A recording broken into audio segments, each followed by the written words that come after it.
Okay, I think we got back on track about halfway in there. Another day passes, and it's time for the club meeting already. I've gotten a little more comfortable here over the past couple days. Entering the club room, the usual scene greets me. Hi, Snek. Yo, Sayori. So you're in a good mood today? Hehe. Just not used to being you being in the club, that's all. I see. It's a pretty simple thing to get you in a good mood, but I guess it's always the simple things with you anyway. Speaking of which, kinda hungry. Can I need to buy a snack? No thanks. Yeah? That's not like you at all. I have my reasons. Why don't we look at your purse, Sayori? Eh? Why, that all of a sudden? No reason, really. Just wanted to look at it. Ah. Sayori nervously retrieves her coin purse. What's that? Okay, I just stepped away for a second. Did he plant something in her purse? No, I think he's implying that she's broke. She fumbles the latch and gets it open. She turns it upside down and lets its contents spill onto the desk.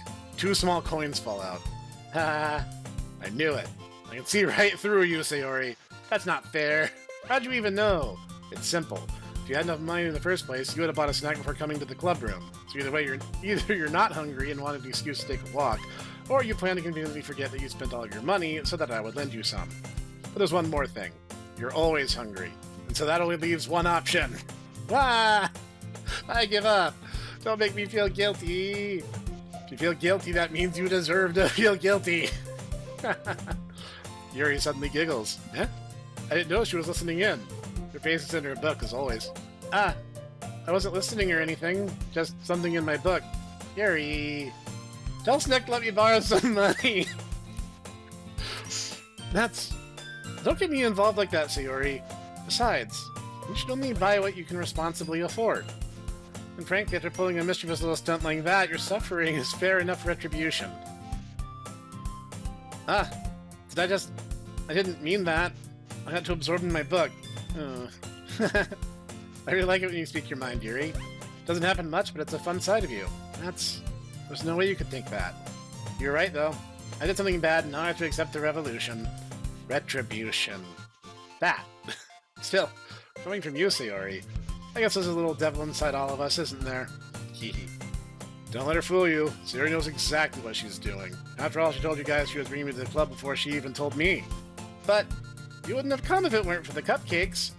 So I had to trick Natsuki into making them. Come on, give me more credit than that, Sayori. Oh, no. Oh, no. Pwap. Yeah! Out of nowhere, something smacks Sayori in the face and tumbles onto the desk. Ow! What was... Eh? A cookie? Sure enough, the giant cookie wrapped in plastic. Sayori glances around. Is this a miracle? It's because I paid my restitution! Retribution. Actually, that one almost worked. Ha! I was just gonna give it to you, but then I heard you blab about cupcakes. It was totally worth seeing your reaction, though. Natsuki! That's so nice of you. I'm so happy. Sayori hugs the cookie. Jeez, just eat it. Sayori rapidly tears open the wrapper and takes a big bite. So good. Sayori suddenly clasps her hands over her mouth. Bit my tongue. Hee. You're going through a lot just over one cookie. Natsuki takes a bite of her own cookie. You get the sense that, Sayori is kind of... I don't really know how else to say it. She's kind of dim. Just a bit. I'm not saying she's bad. No, saying, not the sharpest cookie in the crayon box. No, definitely not. Yours is really good too, Natsuki. Can I try it? Jeez. Beggars can't be choosers. Yours is chocolate. Why do you think I gave you that one? Fine. Still, I'm really happy you shared this one with me. Hehe. Sayori gets out of her seat and goes to Natsuki and wraps her arms around her. Ah, jeez. I get it. Cookie still in hand, Natsuki reaches up to a nudge Sayori off her. Sayori suddenly leans down and takes a bite of Natsuki's cookie. Hey! Did you seriously just do that? Mouthful, Sayori trots away to safety. Yuri and I laugh as well. Jeez, you're such a kid sometimes. Monica, can you tell Sayori? Eh? Natsuki glances around. Monica isn't in the club room. Where's Monica anyway? Good question. Have any of you heard anything about her being late today? Not me. Yeah, haven't either. Meanwhile, Snek's like, wonder who's breathing on my neck. Sewa. Go. Gosh, it sure is weirdly atmospheric in this room all of a sudden. Almost like someone is standing directly behind me with a knife. That's weird. Nah. Why are you hitting on Yuri, Snek? That's a bit unusual. Hope she's okay. Of course she's okay. She's probably just had something to do today. She's pretty popular after all. Eh? You don't think she has a... I wouldn't be surprised. She's probably more desirable than all of us combined. Yeah, that's true. Excuse me! Suddenly the door swings open. Sorry, super sorry. There you are. I didn't mean to be late. Hope you guys weren't worried or anything. Eh? Monica chose the club over her boyfriend after all. You're so strong-willed. Boyfriend? What on earth are you talking about? Monica quizzically glances at me. Never mind that. What held you up anyway? My last period today was study hall. To be honest, I kind heard of somebody just lost track talking of time. smack, so I had to come back. Had to come deal with something. The stupid Snek can't dodge very well, so I don't need to set up any particularly elaborate before. I lost track of time. Again. That makes no sense. We would have heard the bell ring at least. Must not heard it since I was practicing piano. Piano? I wasn't aware you played music as well, Monica. I don't really. This kind of started recently. I've always wanted to learn piano. That's so cool. You should play something for us, Monica. Monica looks at me. Maybe once I get a little bit better, I will. Yay! That sounds cool. I also look forward to it. That's so. In that case, I won't let you down, Snek. Monica smiles sweetly. I didn't mean any pressure or anything like that. Don't worry. I've been practicing a whole lot recently. I'd really love the chance to share once I'm ready. I see. In that case, best of luck. Thanks. So I didn't miss anything, did I? No, not really. I choose to leave out Sayori's mischievous escapade. I'm sure Natsuki will end up complaining to her anyway. Looks like everyone's already settled down. Sayori already managed to finish her entire cookie. Yuri is back to her book, and Natsuki disappeared into the closet. Hey, Yuri. Huh? Oh my. I suddenly noticed that Yuri is reading a different book from the one we've been reading together. Sorry, I didn't mean to interrupt. No. I was kind of just waiting for you. If that's the case, why don't we go ahead and get started? Yes, let's. Actually, I have a request. Do you mind if I make some tea first? Not at all. Thanks very much. There's one thing that can make my reading time any better. It's a nice cup of tea. Not to mention for yourself as well. Yuri stands up and makes her way to the closet. I follow and watch as she retrieves a small water pitcher. What's that? Never really been a big fan of tea. Yeah, I'm in the same boat. I'm team coffee all the way. Well, no, boss. Well, no. Have been for a while. The kind of the filter inside. You hold this for a sec? Sure. Yuri hands me the water pitcher and fetches an electric kettle. I'm gonna plug this in the teacher's desk and then we'll get some water. She drives past me and sets the kettle down on the teacher's desk. I simply watch her movements. I'm not surprised the way she moves really contrasts her speaking mannerisms. Especially because of her long legs, Yuri appears elegant and methodical. Okay, may I have the water pitcher? Thanks, I'll be right back. Might as well walk with you. Yeah, why not? Shall we go then? Yeah. Where are you two off to? Huh? Yuri's gonna make some tea, so suddenly realize how weird it sounds to explain this to Monica. We're just filling the water pitcher? Okay. Sorry, I was just a bit curious. It's kind of a one-person job, isn't it? Monica, please mind your own business for once. Or do you want me to tell me there's something wrong with helping involve Snek in club activities? Huh? My mouth gapes. I suppose there's nothing wrong with that. Then let's go, Snek. Yuri quickly exits the room and I follow. Once in the hallway, she suddenly puts her forehead against the wall. I spoke without thinking. How could I say something like that? Yuri. Something about the way she said that. It made me feel so irritated. What's wrong with me? No, Yuri, I think you did the right thing. I wasn't expecting it, but it's also not right for Monica to judge people like that.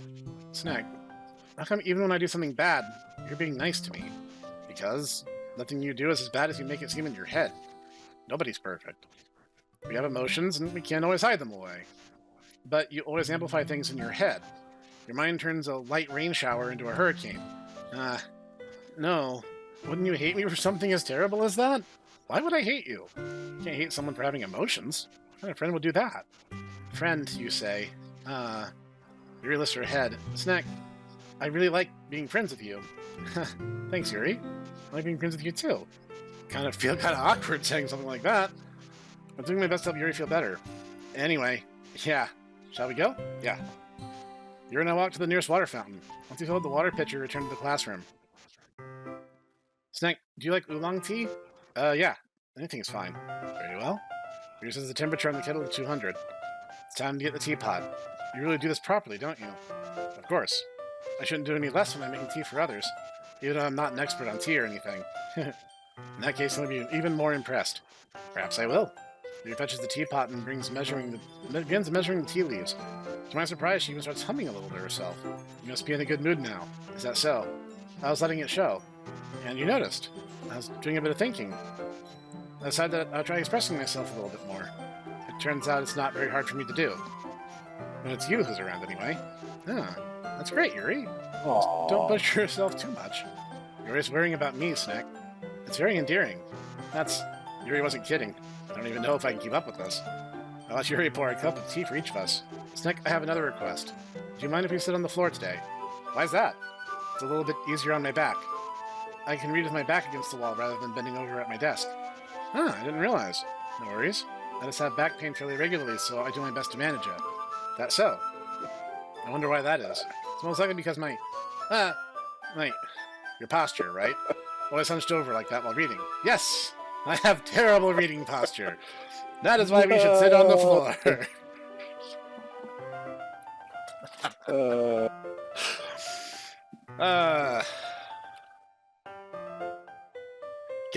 I cannot go through a visual novel without there being at least one boob joke. That seems to just be a law now. There's been a few of them already, Professor. No, I know, I'm just saying. I don't think in the visual novels we've done in recent times that we've gotten away without at least one mention of them. Fair enough. Yeah. I'll go ahead and get the book. I shoot the book to my bag. I have some chocolate as well. It's about small chocolate candies that I kept hidden from Sayori's candy radar. I take it, since it'll go well with tea. Yuri and I sit against the wall, teacups at our sides. As if in sync, we assume the same reading position as last time, each holding one half of the book. Except this time, our bodies are even closer to each other. I can't see too well. Yuri sides closer until our shoulders are touching. How am I supposed to focus on reading like this?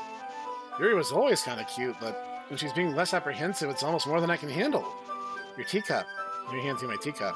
Holding it in my hand that's not holding the book, I end up in a position that makes it even harder to focus. Because now I need to worry about making sure I don't accidentally touch her chest. Meanwhile, Yuri hasn't noticed a single thing. She wears an intense reading expression. I can only presume the world around her has faded away. I use all my willpower to focus on reading. After a few minutes, I finally managed to relax a little. I put the teacup between my legs and fumble with the chocolate wrapper. Sorry, you have to let go of the book to finish opening it. You can have as much as you want. That's okay. I won't take any. Are you sure? Well, if I touch it, I might get smudges on the pages. You're right. Didn't even think about that. My bad. No need to apologize. I'll hold the book, okay? Are you sure? Of course. Yuri opens the book with both hands. She holds it so that I don't have any harder of a time reading from it. As a result, her left arm is practically resting on top of my leg. In that case, Yuri's already totally focused on reading again. I take a chocolate candy and pop it in my mouth. I take another, and then hold it up to Yuri. She doesn't even look away from the book. She simply parts her lips as if the situation was completely natural. And that means I can't stop here. I apprehensively place the chocolate in her mouth. Just like that, Yuri closes her lips over it. Huh? Yuri's expression suddenly breaks. Did I just... Yuri looks at me like she needs to confirm what just happened. Snack. Sorry. Guess I shouldn't have done that? Well, you were just helping. That's something that friends do. Right. How do I put this? Regular platonic friends don't snuggle in corners and feed each other chocolate, let's just say. Yeah, no, you gotta kiss your homies goodnight. Yeah, I'm not doing that. I mean, not really in this kind of context, but yeah, that's all it was. Yeah. And you don't need to stop or anything. I see. The situation has gotten really tense. Yuri tries to return to the book. I can tell by her expression that she can't even focus now. My heart's pounding. My nerves take another chocolate between my fingers. This time Yuri's eyes meet mine. How did it even come to this? Yuri doesn't divert her gaze. I notice her chest rising and falling with the rhythm of her breaths. Question. How did it come to this? And what? After all we've been through, two of a pair, now on opposite sides. From the very start, with honor we dueled. Okay, I'll stop. See, I was thinking you were going to, whoa, whoa, we're halfway there, whoa, whoa, chicken on a bear. Yeah, I wasn't see, I prepared could have for done that. I decided to be more obtuse about it and made a reference to No Matter What from the official Yu-Gi-Oh! 4Kids soundtrack. Okay, all right. Can I just say this as an aside to that? Sure. Why was the music to that so good, even though the 4Kids, rest of it- especially in its early days, had a really good music team. Like, that's why the original Pokemon theme is so iconic, is because they basically made an 80s rock ballad for it. Yeah, So, they did. I Yeah, they did. mean, it's like, yeah, and Yu-Gi-Oh! Had a really great soundtrack, so there was a time when 4Kids was competent. It was a short window of time, but it was a window of time. You're the one who keeps going, and now, ladies and gentlemen, now we must do the finest of all. English dubs, the One Piece. The 4Kids pirate. One Piece dub, yes, because it was magically bad. It wasn't just a shoddy or half-baked dub. It was a complete 5-car pile-up on top of the train tracks kind of disaster, and that's what makes it kind of good in its own way. I raise my arm. Before Yuri parts her lips. It's different this time. I take the chocolate and place it in her mouth. I feel her hot breath on my fingers. Okay, everyone! Yuri jolts back. It's time to share poems! Snek, you can help Yuri put away the tea stuff, right? Yeah, of course. Okay, thanks. The spell is abruptly broken. I'll take care of the cups. Yeah. Yuri picks up the teacups from the floor. I pick up the bag of chocolates, and the enemy hastily cleaned up without so much as a word between us. I get the feeling this is something neither of us will have the courage to bring up. Well, obviously. If I'm gonna get this woman killed, I'm gonna do it wholeheartedly. That's what you're in for today. Well, I expected wholesomely, but Well, wholesomely and wholeheartedly. I mean, it's not like I'm the one who's going to kill her. I already know that's not the case. So, I'm still acting in my own better nature. Professor, but we know that, but I mean, can we really say that if we're knowingly leading her to her doom, even if we aren't the one to pull the trigger? Yes. Now, here's why. Are you familiar with Spec Ops: The Line? I know of. It's a generic military shooter, TLDR. Yeah, it's based off of Heart of Darkness, the Joseph Conrad story, if I recall correctly. Very, very loosely, but yes, kind of. There's a bit in the game where you are forced to use white phosphorus on a civilian area. And... oh, no. Yes, you actually do this. You are not given a choice in the matter. The story does not progress until you do. And the director's... That's a war crime, ladies and gentlemen. That's a very big war crime. That's a war crime. And the director's commentary on it was, oh, you did have a choice because you could have turned the game off. And everyone's response to it was, we paid $60 for this piece of crap, and if you're going to try to moralize on us when we literally had no choice on the matter to continue the story, you don't have a leg to stand on as the director of the game. And I think the same fundamental through line applies here. I have the option to turn the game off, and as far as the story that I've experienced up to this point, Yuri will be alive. But that's not the true end of the story, and to cut it short would be a disservice to both myself as the person experiencing the story, but also to the people who wrote the story in the first place with a very definitive end goal in mind. I can't fault you on that one. And honestly, I did not realize that, and at the same time, though, knowing what I know about game development in that period, and who is like, this is the most brilliant game ever, I'm kind of just shaking my head now. Like, really? That's your defense? Yeah, there was a lot of pretension around that game. Yeah, and there's so many people that are like, this is the best first-person shooter. I'm like, no, I think the original Doom is the best first-person shooter. Doom was fantastic, to be fair. I am an old man, and like, haha, cartoon demons go bleh when I You know, I'm one of those weirdos. I like the original Dooms, and I like the new ones, and it's like, I like both. Both is good. So, Honestly, the most fun I had out of the original Doom was watching the VTuber Shiro play through it and seeing her reaction.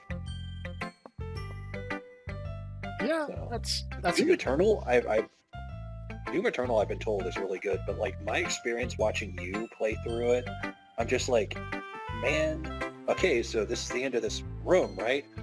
Welcome to your doom, Doom Slayer. Second wave. Okay, now this is the end of this, right? Now I am here. I am a big fat bad guy, and I've got a rocket launcher. Okay, now then you kill him. Then it's like, oh, then there's like one of the makers comes down. It's like there's been like 5 waves of guys in this one room. Yeah, that was true in 2016 and in Eternal as well. But Yeah. I mean, I still enjoy them. I haven't actually played Dark Ages yet, but I've heard mixed reviews, but more like it's the weakest of the new Doom trilogy, which, I mean, you're talking about the shortest among giants, so it's fine. I mean, it seems to be really entertaining. Plus, they give you a chainsaw Captain America shield. Yeah, So, so I mean,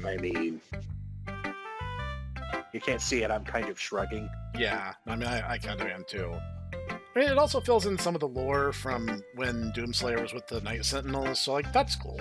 Like, I need to sit down and play it for myself soon, but, like, you know, I'll get to it when I get to it. Snek Doom Trilogy win.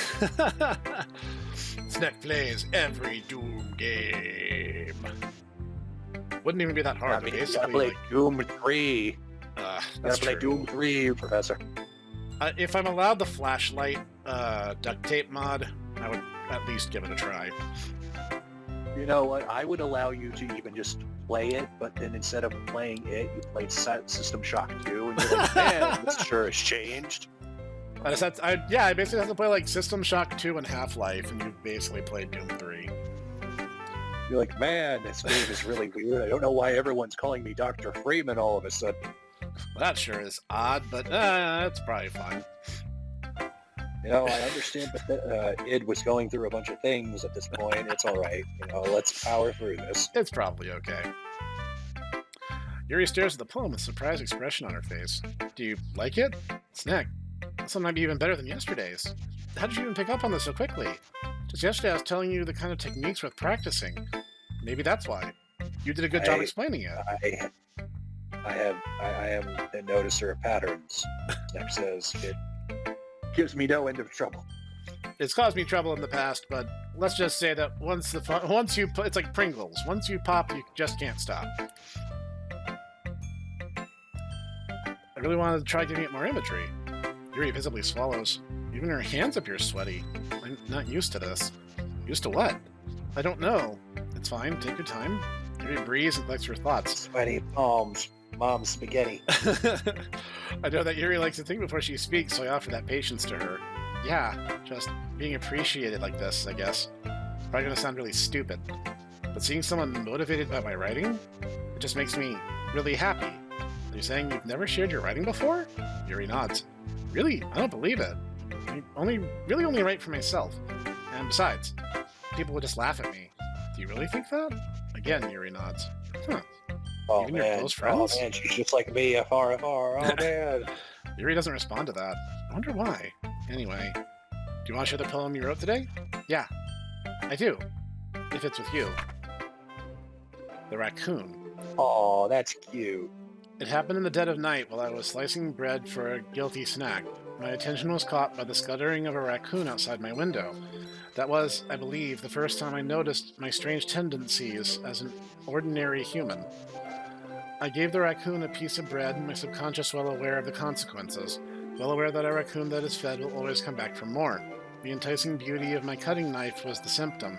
The bread, my hungry curiosity, the raccoon, an urge. The moon increments its phase and reflects that much more light off of my cutting knife.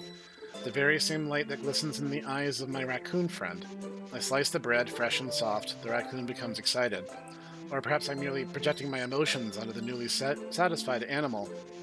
The raccoon has taken to following me. You could say that we've gotten quite used to each other.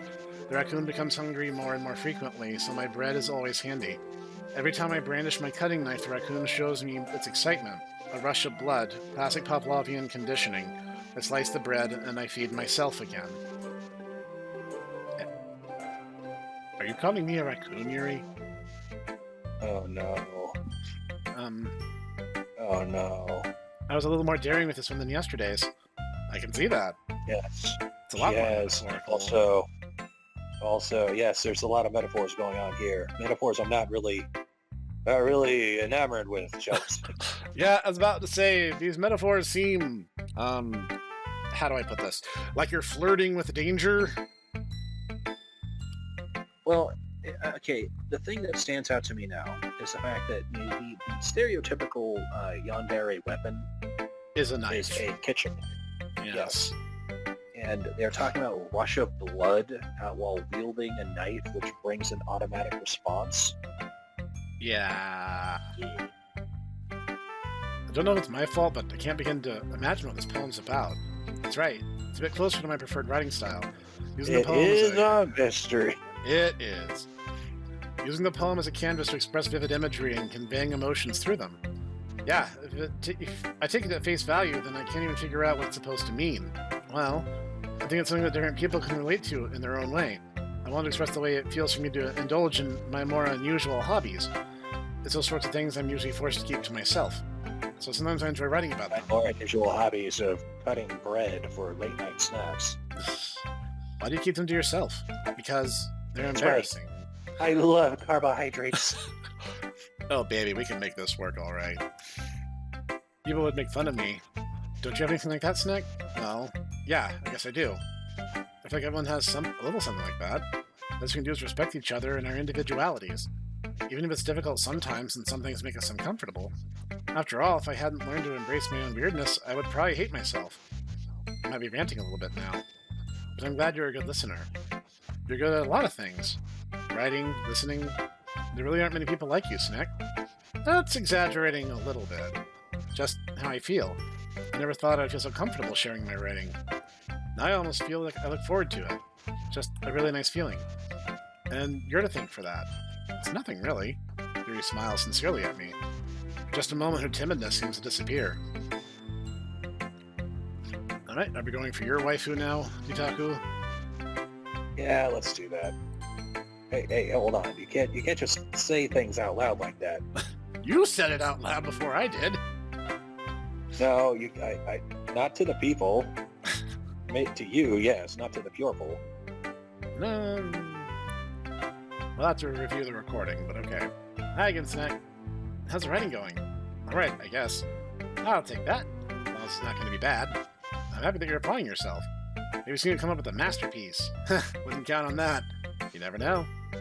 Want to share what you wrote for today? Sure, here you go. Like my poem to Monica. Alright, this one's good. Feels like you're not only getting more comfortable with your style, but the imagery is better than the last one I read. I was wondering, but have you been finding inspiration in Yuri's writing style? I guess so. Can't deny that she's talented. Yeah, totally. I think her poems are the most romantic. That's the best way to describe it. She's like a totally different person when she picks up a pen. I noticed that too. And when she's talking about literature, it's like a light turns on inside her. Sadly, it's hard to get much personal conversation out of her. Trust me, I've tried. Who knows what's going on in that head of hers? Hope you don't mean that in a bad way. No, of course not. I just meant that I wish she didn't keep so much to herself. But still, defending her like that. You must be pretty into her. Eh? You completely misunderstood. Calm down, I'm kidding. Besides, I'm pretty sure she's already got a boyfriend. Wait, really? Yeah, fictional one anyway. Mana kind of whispers that last part to me. Just a hunch, but, well, there's not really anything wrong with that. Oh, I know. I was just saying, but anyway. You want to read my poem now?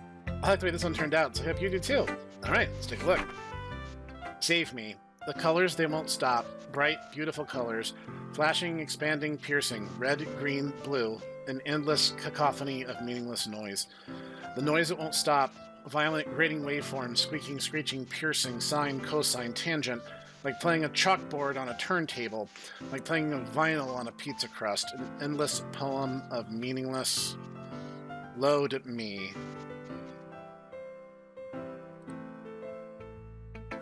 Huh. Hang on, I'm gonna check something real quick. What? It said load me. I was checking to see if my save game data had changed. It's even more abstract than your last one, huh? I guess it's just the way I write. Sorry if you don't like it. No, I never said that. Just kind of thing I've never really seen before, I guess. Kind of like playing with my space on the paper. Choosing where and how to space your words can totally change the mood of the poem. It's almost like magic. The way I wrote the lines really short makes it feel like they're trying to speak over the noise. I see. It's so hard for me to tell what it's about, though.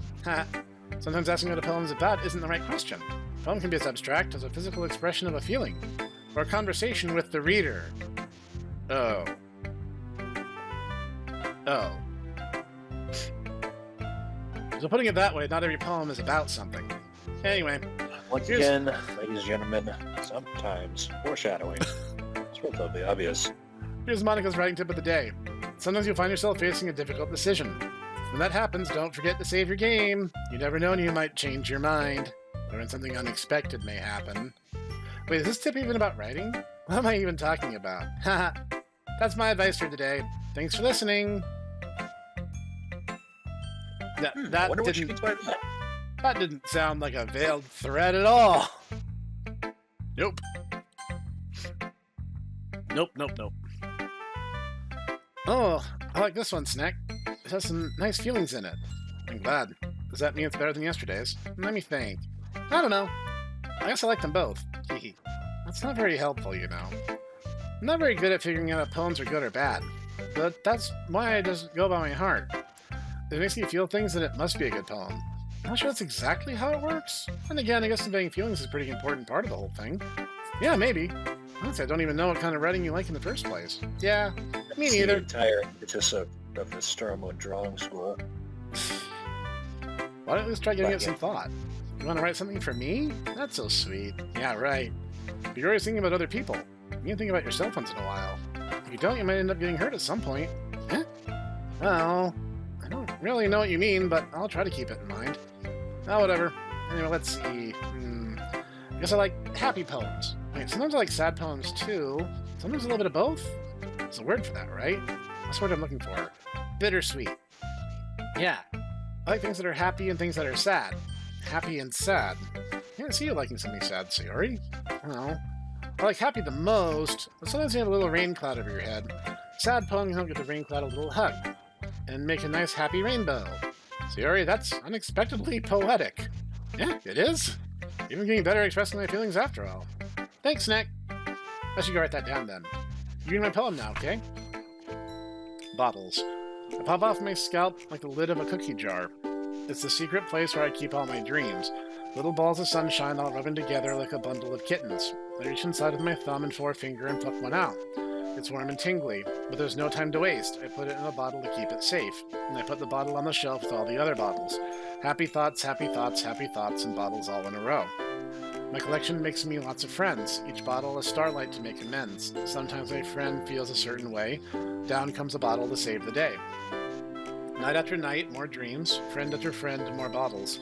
Deeper and deeper my fingers go, like exploring a dark cave, discovering the secrets hiding in the nook and crannies, digging and digging, scraping and scraping. I blow dust off my bottle caps. It doesn't feel like time elapsed. My empty shelf could use some more. My friends look through my locked front door. Finally all done, I open up and I'll come all my friends. And they come in such a hurry. Do they want my bottles that much? I frantically pull them from the shelf one after another, holding them out to each and every friend, each and every bottle. But every time I let one go, it shatters against the tile between my feet. Happy thoughts, happy thoughts, happy thoughts, and shards all over the floor. They were supposed to be for my friends who aren't smiling. They're all shouting, pleading something, but all I hear is echo, echo, echo, echo inside my head.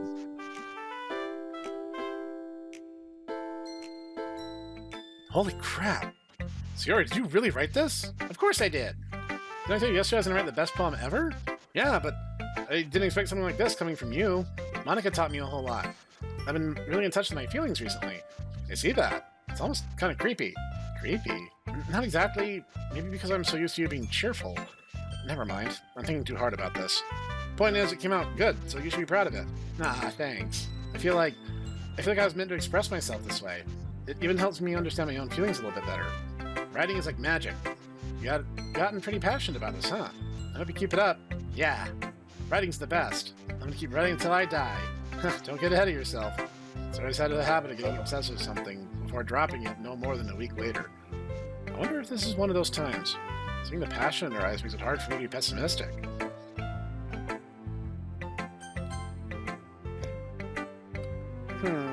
I can admit it's better than the last one. It's nice to see you're putting in some effort. That's good. I still don't like this at all. I'm trying too hard to be serious. What do you mean by that? Poems don't need to be all deep sounding to express something. It's not something you're forcing it unless you really don't suck at it. Honestly, don't bother trying to write poems like this until you're on Yuri's level. Natsuki stopped short all of a sudden. Don't tell me, huh? You're not just trying to impress Yuri, are you? What are you talking about? Keep your voice down. You know Yuri would love this kind of thing, angsty. Just because she's a talented writer doesn't mean looks like I'm in trouble. I somehow struck a nerve, though what I did is beyond me. I am so done with you. Natsuki shoves the poem I handed her back over to me. Take your stupid poem. If you're over someone else, just don't show it to me. Ouch. Hi, Dash. Sorry if everyone can hear that when he's yowling at me. Hello, Saucer Eyes. You're hitting the catnip, aren't you? You're doing the cat lead again? Cats. How did you know? That's what I get for letting a younger girl step into my business. Unless I was a mind reader, I was destined to be in a world of pain from the start. This Natsuki wasn't really the girl I was trying to impress in the first place. Okay, everyone. We're all done reading each other's poems, right? I have something extra planned today, so if everyone can come sit in front of the room. This is about the festival? Sort of. Do we have to do something for the festival? It's not like we can put together anything good in just a few days. Let's end up embarrassing ourselves instead of getting any new members. It's a concern of mine as well. I don't really do well with last-minute preparations. Don't worry so much. We're going to keep it simple, okay? We won't need much more than a few decorations. Siri's been working on posters, and I designed some pamphlets we can give out during the event. Okay, that's great and all. It doesn't tell us what we're actually going to be doing for the event. Sorry, I thought you heard about it already. We're going to be performing. Performing? Monica? Yeah, we're going to have a poetry performance. Each of us are going to choose a poem to recite during the event. But the cool part is we're going to let anyone else come up and recite poems too. Siri's putting it on the posters in case anyone wants to prepare ahead of time. Hee. So Yuri, who's been coloring a poster, holds it up for us to see. You're kidding me, Monica. You didn't already start putting those posters up, did you? I did. Do you really think it's bad of an idea? No, it's not a bad idea. I didn't sign up for this, you know? There's no way I'm going to perform in front of a group of people like that. I agree with Natsuki. I could never in my life do something like that. Imagining it, Yuri shakes her head in fear. Guys! No, Sayori, I understand where they're coming from. Remember that Natsuki and Yuri have never shared their poems with anyone until just a couple days ago. It's a lot to ask for them to recite their poems out loud to a room full of people. I guess I kind of overlooked that. I'm sorry. But I still think we should give it our best. We're the only ones responsible for the fate of this club. If we start the event and each put on a good performance, it'll inspire others to do the same. And the more people who perform, the better we'll be able to show everyone what literature is all about. Yeah! It's about expressing your feelings, being intimate with yourself, finding new horizons, and having fun. That's right. And it's these reasons that we're all in this club today. Do you want to share that with others? To inspire them to find the same feelings that brought you here in the first place? I know you do. I know we all do. And if all it takes is standing in front of a room for 2 minutes and reciting a poem, then I know you can do it. Natsuki and Yuri remain silent. So Yuri looks worried. I guess that leaves me no choice. I agree. I don't think it's too much to ask. I think Sayori and Monica have been trying really hard to get new members. The least we can do is help them out a little bit. Maybe, but looks like Natsuki doesn't have any arguments left. Okay, fine. I'll have to get it over with. All right. Whew. Thanks, Natsuki. What about you, Yuri? Yuri dejectedly glances around at everyone else's expectant faces. Sigh. I guess I don't really have a choice. That's everyone! You're the best, Yuri. This club is seriously going to be the death of me. Oh gosh. You'll be fine, Yuri. But anyway... Let's move on to the main event. I want each of you to choose a poem of yours. We're going to practice reciting them in front of each other. No way! Monica! This is too sudden! You can't recite your poem in front of the club. How do you expect to do it in front of strangers? Oh no! Don't worry. I'll start out to help everyone feel a little more comfortable. Can I go next? Of course. Let's see. Monica looks through her notebook, the specific poem she had in mind for herself. She then stands behind the podium. The title of this poem is The Way They Fly. Ahem. Monica begins reciting her poem. Her clear, confident voice fills the room. More than that, her inflection is pristine. She knows exactly how to apply emotion behind each line she recites, bringing the words to life. Is this something she's done before, or is she simply a natural? I glance around me. Everyone has her eyes on Monica. Sayori looks amazed. Yuri has an intense expression on her face I don't understand. Finally, Monica finishes the recitation. And four of us applaud. Monica takes a breath and smiles. That was so good, Monica! Thank you very much. I was hoping to set a good example. Are you ready to go next, Sayori? I'll go next. Ah! Yuri's fired up all of a sudden! Yuri clutches a sheet of paper between her hands and stands up. Keeping her head down, she walks quickly over to the podium. This poem is called... Yuri anxiously glances at each of us. You can do it, Yuri. It's called After Image of a Crimson Eye. Yuri's voice shakes as she starts to read the poem. Just a moment ago, she practically refused to do this. Why is she suddenly putting in so much effort? As Yuri gets past the first couple of lines, her voice changes. It's almost like what happens when Yuri gets absorbed into her books. Her quivering words transform into the sharp syllables of a fierce and confident woman. The poem is full of twists and turns in its structure that she enunciates with perfect timing. This would be a rare glimpse into the whirling fire Yuri keeps concealed inside her head. Suddenly she's finished. Everyone's stunned. Yuri snaps back into reality and glances around her as if she's bewildered even herself. It's up to me to save the situation. I'm the first to start applauding. Everyone joins me afterwards to give Yuri the recognition she deserves. It's not that we didn't want to applaud for her. We were caught so off guard that we must have forgotten. As we applaud, Yuri holds the poem to her chest and rushes back to her seat. Yuri, that was really good. Thank you for sharing. It's like Yuri is down for the count. Okay, guess I'm next then. Sayori hops out of her chair and cheerfully walks to the podium. This one's called My Meadow. Ah, sorry, I giggled. Sayori, it's a lot harder than I thought. How did you guys do it so easily? Try not to think of it like you're reciting to other people. Imagine you're reciting to yourself like in front of a mirror or in your own head. It's your poem, so it'll come out best that way. I see. Okay then. Sayori begins her poem. So now it feels like her soft voice is made as a perfect match. The poem isn't aimlessly cheery like Sayori is. It's serene and bittersweet. If I were to read this on paper, I probably wouldn't think much of it. But hearing it come from Sayori's voice almost gives it a whole new meaning. Maybe this is what Sayori meant when she said she likes my poems. It's like I get to reach more deeply into someone I thought I knew through and through. Sayori finishes and we applaud. I did it! Good job, Sayori. Even Snek liked it. I guess that's a good sign. What does that even mean? Not nicely, Sayori. The atmosphere of the poem fits you really nicely. But it might be that other poems wouldn't work quite as well with that kind of delivery. I don't really understand. In other words, I've seen poems of yours where that sort of general delivery wouldn't work as well. There might be a little more force behind them, depending on what you're reading. Oh, I know what you mean. Well, I've been practicing this kind of thing. It's just embarrassing to do it in front of everyone. Hee. Next time I'm gonna make you pick a poem that challenges you a little more. We don't have much time before the festival, you know. Okay. Who's next? Natsuki? Huh. Don't make me go before Snek. It's not like I can compare to you guys anyway. Might as well let Snek lower everyone's standards a little before I have to do it. Is that not the way of the world? If Snek messes it up, then everyone else can come in from behind. It's fine. Might as well get it over with. It's not like I have much of a selection of what to read. I have to go with the one I wrote for today. I stand up and step in front of the podium. Everyone has their eyes on me, making me feel terribly awkward. I recite my poem. I'm not exactly confident in my own writing. It's hard to put energy into it. Despite that, once I receive applause anyway. Sorry, I'm not really as good as everyone else. Don't worry about it so much. I think it's less about your abilities and more about your lack of confidence in your writing. That's something that'll improve over time, though. Yeah, maybe. Alright then. That does leave you, Natsuki. Yeah, I'm gone. Natsuki begrudgingly gets out of her seat and makes her way to the podium. This poem's called... Why are you all looking at me? Because you're presenting. Anyway, the poem is called Jump. Natsuki takes a breath. When she starts reciting the poem, her sour attitude disappears a little. While she's still unenthused, her poem has a rhythm and a rhyme to it. It's Natsuki's trademark style and works surprisingly well when spoken aloud. The words feel like they bounce up and down as if giving life to the poem. Natsuki finishes and everyone applauds. She huffs back to her seat. That wasn't too bad, was it? Easy for you to say. I wake up. Jump. And I never wake up. You better not make me do that again. Ah, well. Can you at least feel prepared enough to recite a poem in front of other people? Doing it in front of other people will be way easier. I can put on whatever face I want for other people. And that's my friends. It's just embarrassing. That's a surprise, Natsuki. Yeah, I get it.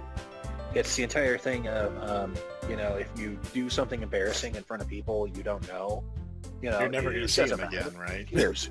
Yeah, you're never going to see them again. But if you do it in front of your grandma, it's like, well, honey, remember the time you did the penguin dance? Oh, grandma, why? No, Grandma, mercy. Mercy, please. And then she remembers it for the rest of her life, and you're like 30-something, and she's like, you remember the penguin dance? You're like, oh. Grandma, please. I'm dying. Literally dying over here. I think the other way around. Yes, I died cringe again. This is how it is, so I guess in that case, you don't have that much to worry about for the festival.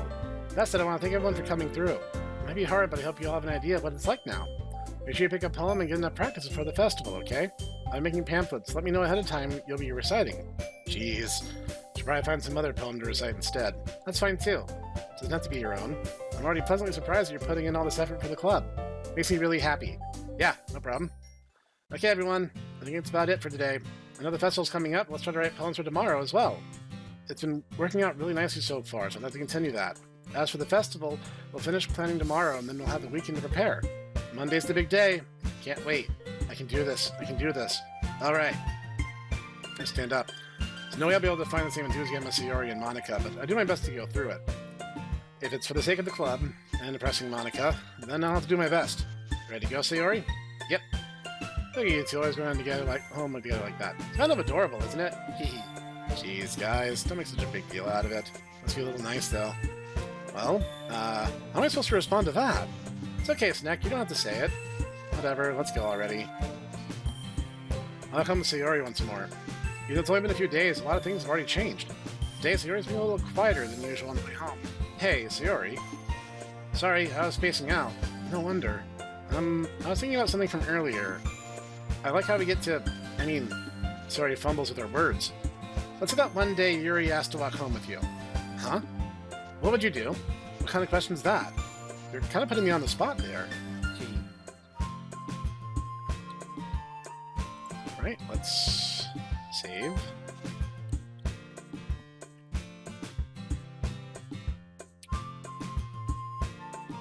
I guess I'm kind of conflicted in this situation because it's like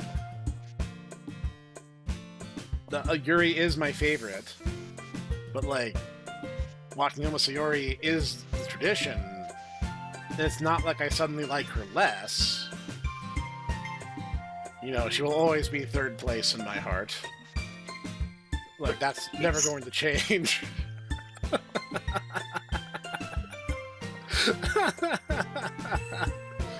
So who's number 2 then?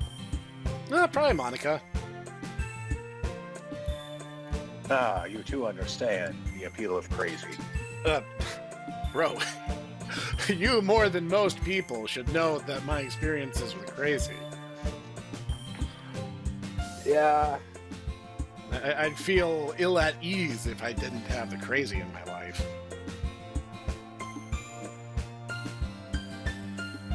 Okay, I was going to say something that probably could be construed as rude, so I'm not going to go down that route. Alright, that's fair, you know. Totally fair. Hey, I think the best of you are just, sometimes I say dumb things. That's kind of a prerequisite to being a Tomo bro, honestly. Yeah, I'll be honest. I'll walk with Yuri. Walking in with Yuri, huh? Why does the thought of that make my heart pound? I mean, given how hard it is for her to socialize, I would feel awful for turning her down. Isn't she so beautiful and smart? That has nothing to do with what I just said. Ha! You admitted it! Jeez. There's not even any point in speculating of something that's never going to happen. Maybe. I don't think to think about it. It's not long before you won't need me anymore, you know? Need you? Sayori, I can't figure out how you're seeing things in your head right now. Sorry. Everyone's different. Nobody in the club is a replacement for you. If you say so. Conversation trails off and I'm left feeling awkward. It's kind of her fault for trapping me with such a weird question. Can't just lie to her. If there's something that makes her happy, I would hate to take that away from her. That's why I said there's no point in speculating. I mean, the festival's only a few days away. Who knows what'll happen in that time? Alright.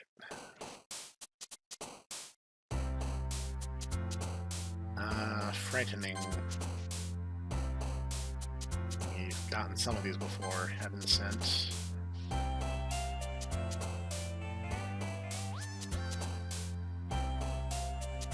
forget if it was anxiety or graveyard we did for this. I guess anxiety? Alright.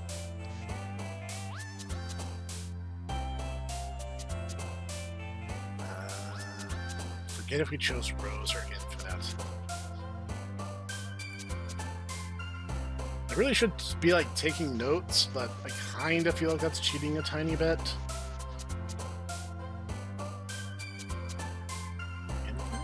Ah, must be your favorite Sonic the Hedgehog character.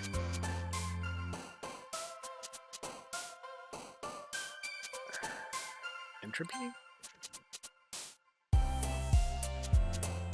Journey?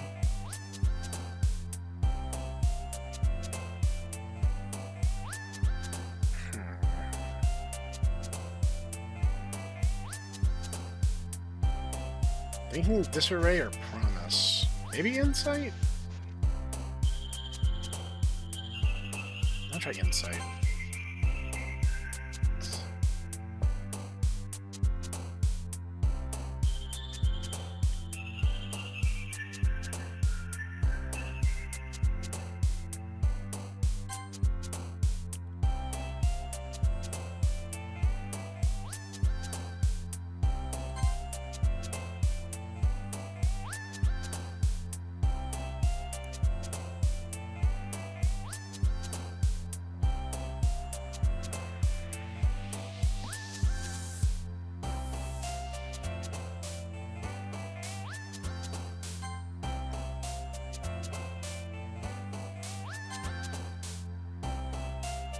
Starting to get the feel for this a bit better now, I think.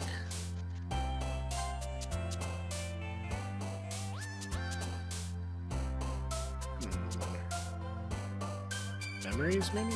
Nope, not memories.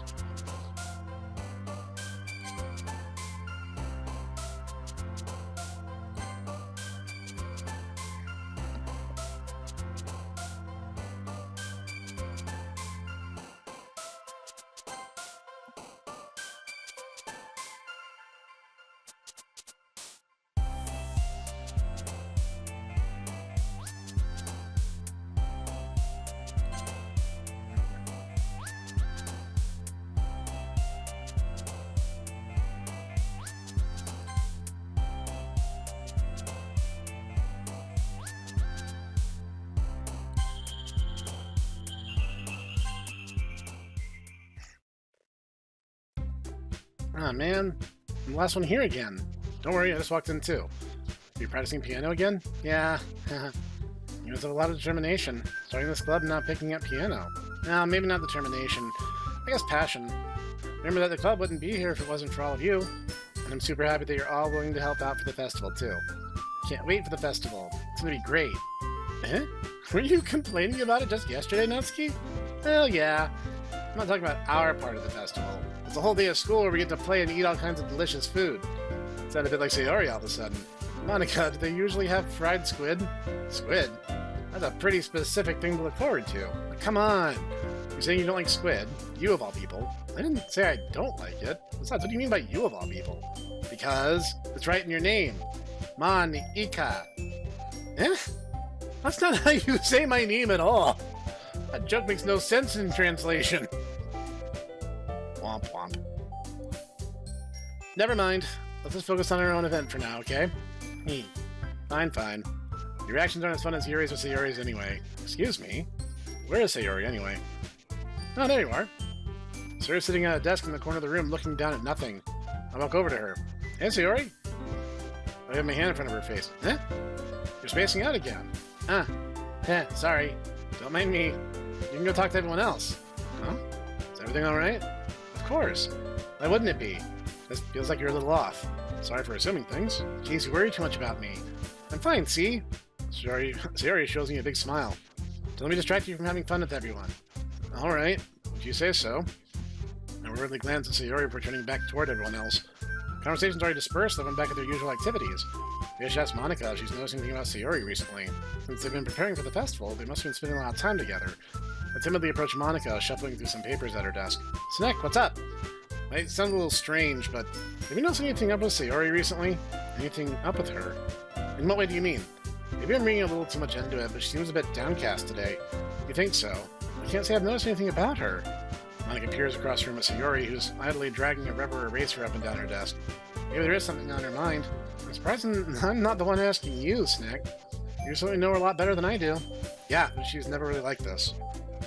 She's always talking about things that bothered her. This time when I asked her, she was really dismissive. Sorry, I know it's not your problem. I just wanted to ask if you knew anything, so I'll drop it now. No. It's important to me, too. I mean, I'm also friends with her. I also care about the well-being of my club members, you know? Maybe I'll try talking to her myself. You sure about that? Seems like she wanted to be left alone. You sure? Maybe she just has a hard time bringing it up with a person of interest. Person of interest? What do you mean by that? I'm thinking that maybe the thing on her mind is you, Snek. Me? How on earth did you come to that conclusion? Well, I probably shouldn't say too much, but Sayori talks about you more than anything else, you know. Huh? She's been so much happier ever since you joined the club. It's like an extra light was turned on inside of her. What? No way. Sayori is always like that. She's always been full of sunshine. It's not any different now than it always has been. You're so funny, Snek. Have you ever thought that maybe you've always seen her as so cheerful? Because that's just how she is when she's around you? I said too much. I'm sorry, what do I know anyway? I didn't mean to jump to conclusions, so you just forget about what I said. I'll try to talk to her, so try not to think about it for now. Alright. Monica smiles meaningfully. I know she said to forget about it, but I already know I won't be able to get her words out of my head. Monica stands up from her desk and walks across the room to where Sayori is sitting. I watch her kneel down next to Sayori and gently talk to her. It's even your voice so quiet I can't hear from here. I sigh and sit myself down. I know Sayori told me not to worry about her or to have fun with everyone else. It's impossible to do when she's behaving like this. Really, how much do I care about her that I'm letting this weigh on me down so much? Now it feels like I'm the one behaving out of the ordinary. Nothing I can do besides wait for Monica. Why does it feel like I'm being watched? I glance around the room. Something else Yuri peering at me from over her book. She looks away just as quickly with a flustered look on her face. I realize that she won't get anywhere like this. I've never really seen Yuri approach anyone or start a conversation on her own accord. I have no choice but to approach her myself. By now, it's a little easier for me to do that. Stand up from my desk and sit in one next to her own. I didn't mean to bother you or anything. Relax, you didn't even do anything. But I could tell you wanted to be alone with your thoughts. Alone with my thoughts. How are you even able to tell that I was thinking like that? Well, it's something that I do a lot. It wasn't hard for me to spot based on your posture and expression. Not that I was staring or anything. I didn't do anything creepy like that. In any case, I guess you're right. I'm sorry if I caused you any concern. Don't apologize. Your troubles are the only concern of those who willingly share in that concern. Of course, there are certainly those who find the most comfort in keeping to themselves. But if you prefer to share what's on your mind, then I'd be glad to listen. It's really not that big a deal. I was just feeling a bit uneasy about Sayori. Sayori? Yeah, it seems a little off today, and when I asked her about it, she didn't want to admit it to me. So I can't help but wonder if something happened to her. No? That's quite romantic. Eh? Sorry. I didn't mean to say something stupid. It's not that, I just didn't want you to misunderstand. Sayori and I have just been friends for a long time, that's all. I see. Perhaps it is unusual for her to be dismissive to you about her feelings. Or maybe I'm just reading into it a little too much. Snek, the world is full of meaning, often hidden deep beneath plain sight. And there are many untold mysteries behind every person, no matter how well you may know them. You think there might be something behind it after all? I think Sayori is a very complex person. Her mannerisms on the outside don't always match what may be going on inside her head. She may not always know what she wants. I noticed her strange behavior today, too. I also feel some concern for her. In your case, it looked like she was fully occupying your thoughts, wasn't she? Well, I guess that was the case. Sayori, she really means a lot to you, doesn't she? I guess? But you don't need to put it that way. We're just good friends, that's all. Yuri suddenly looks deeply into my eyes. Her expression is gentle and curious, as if she's searching for something. Embarrassed, I avert my gaze. Sometimes, a person's mysteries are untold even to themselves. And you, as someone honest and caring, may uncover feelings you weren't aware in you. That is, I think that she would be a very fortunate person to have you feel that way about her. Yuri, you're giving me too much credit. I'm a pretty simple guy, so I think I'm pretty good at understanding my own feelings. I'm not nearly as sophisticated as you. That's not a compliment, is it? It is what it is. And as long as we're here, why don't we do some reading? Well, as long as you're okay with it. Yeah, I should be taking my mind off this whole thing anyway. Okay, everyone. After some time passes, Monica calls out to the club room. Why don't we share our poems now? For I know it, everything's back to normal. Everyone goes to read their poems, and I do the same. I make eye contact with Monica, and she smiles at me. I wonder if she was talking about Sayori. Well, obviously, we start with the waifu, and we work our way down the totem pole. Snek, your writing has only improved these last few days. Every poem you show me is nothing short of spectacular. I can really feel the emotions. I'm a little envious, even. I don't think it ever came to me this naturally. Yuri, that's the wrong way to put it. This never did come naturally to me. But I've been able to improve so much thanks to you. You're really the example I was chasing after. Is that so? Yuri gently smiles to herself. This feeling... I'm so glad I got the chance to share my writing. I never thought it would feel like this. I remember you mentioning that yesterday. I can't believe that you're so good at something and you never even shared it with anyone. It's kind of a shame. Maybe, but it's not like I really had a choice. What do you mean? Well... Yuri smiles sadly. Snek, during lunchtime, I eat by myself. Did you know that? It's a great time to find a quiet spot and do some reading. In fact, I always have some books with me. You could say I really enjoy reading. That's one way to put it anyway. But books are so full of amazing and inspiring people. People you want to fall in love with. Or people you just would make a really great friend. Cheerful people who always put a smile on your face. Or deep thinkers and problem solvers who discover the mysteries of life. So when you look at it that way, I'm surrounded by friends every day. You know? And those friends don't laugh at me, they don't tease me for spacing out all the time, they don't make fun of my body type, and they don't hate me for acting like a know-it-all. People say that about you. I'm not a know-it-all, Snek. It's the opposite. I don't know anything. I don't know how to talk to people. I don't know how to make people see me as normal. I don't even know how to make myself happy. I have all these feelings. All I can do with them is read and write. But it wasn't until now that I started sharing it with you. That I really understood what I was missing all this time. I haven't done anything. No, that's wrong. Just being patient and respectful, that's really important to me. I know I'm a difficult person, Snek.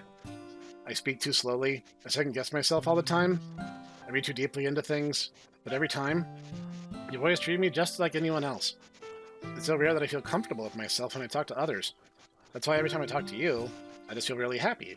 I see. I treat you how you deserve to be treated, Yuri. If other people don't see it that way, then screw them. I mean, I joined this club hoping I would make friends. And I would say I've had at least one success. Wouldn't you? You put it that way, yeah. We really are friends now, aren't we? She puts her head in her hands. This time she's smiling as she does it. Do you want to show me your poem? Yeah, I do. Let me get it for you. Ghost Under the Light, Part 2. The tendrils of my hair illuminate beneath the amber glow, bathing. In the distance, a blue-green light flickers. A lone figure crosses its path, a silhouette obstructing the eerie glow.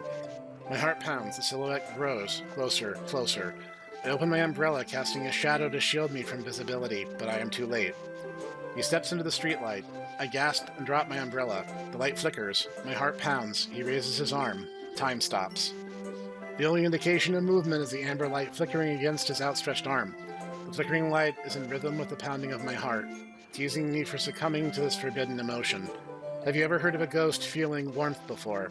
Giving up on understanding, I laugh. Understanding is overrated. I touch his hand. The flickering stops. Ghosts are blue-green. My heart is amber. Finishing the poem, I start to hand it back to Yuri. Instead of taking it from me, she looks away. Do you dislike it? No, of course not. I don't really know how I should respond.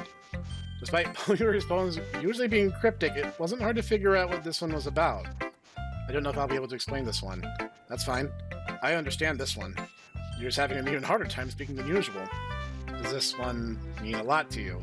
Yuri nods. I'm not really good with words, but I'm happy you shared it with me, so thank you, and I hope we keep spending time together. Despite my inability to make eye contact to see a faint smile emerge on Yuri's lips, I once again try to hand the poem back to her. Yuri gently takes my hand and pushes it back toward me. I hesitate in response to her warm touch. You can... the poems...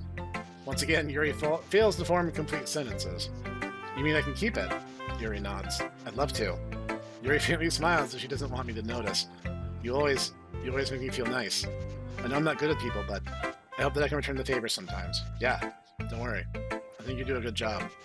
Yuri finally turns back toward me. I guess we should move on before Monica says something. I'm sure we can talk again later. Yeah, I'm sure we will.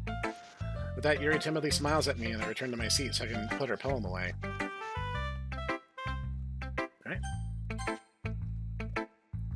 Hi, Snek. Have you gotten to what you want to submit to perform at the festival? Well, being in this club is one thing, but performing in front of a bunch of people, I'll have to give it some more thought. Okay, no pressure. Whatever you do, I'm sure it'll turn out great.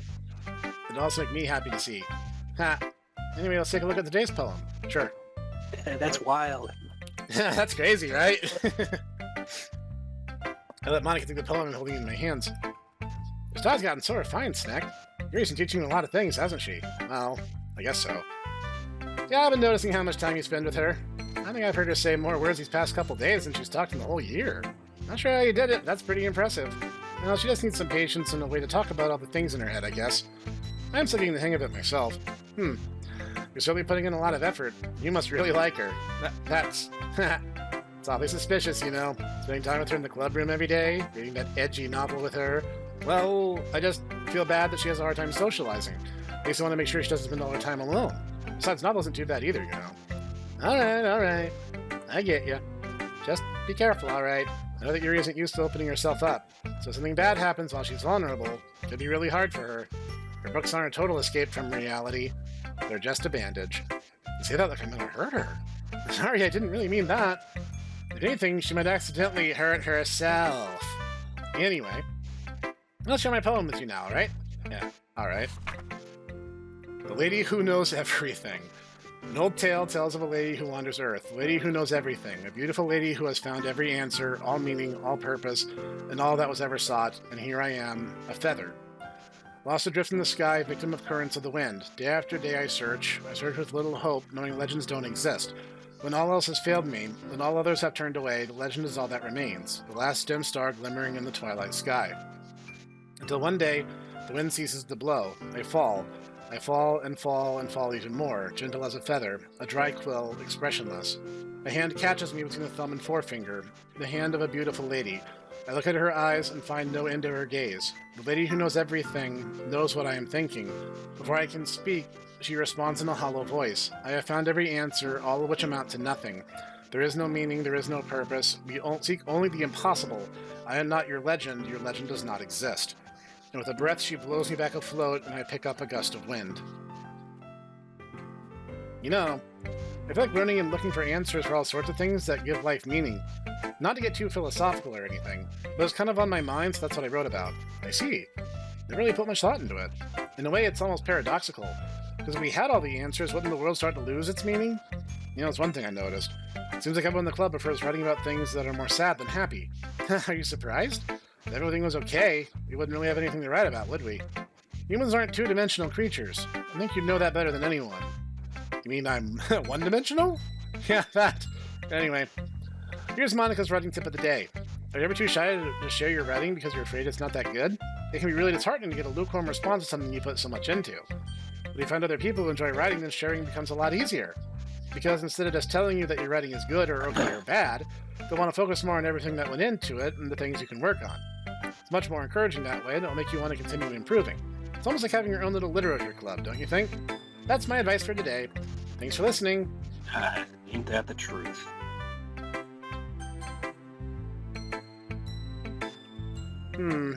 It's nice, I guess.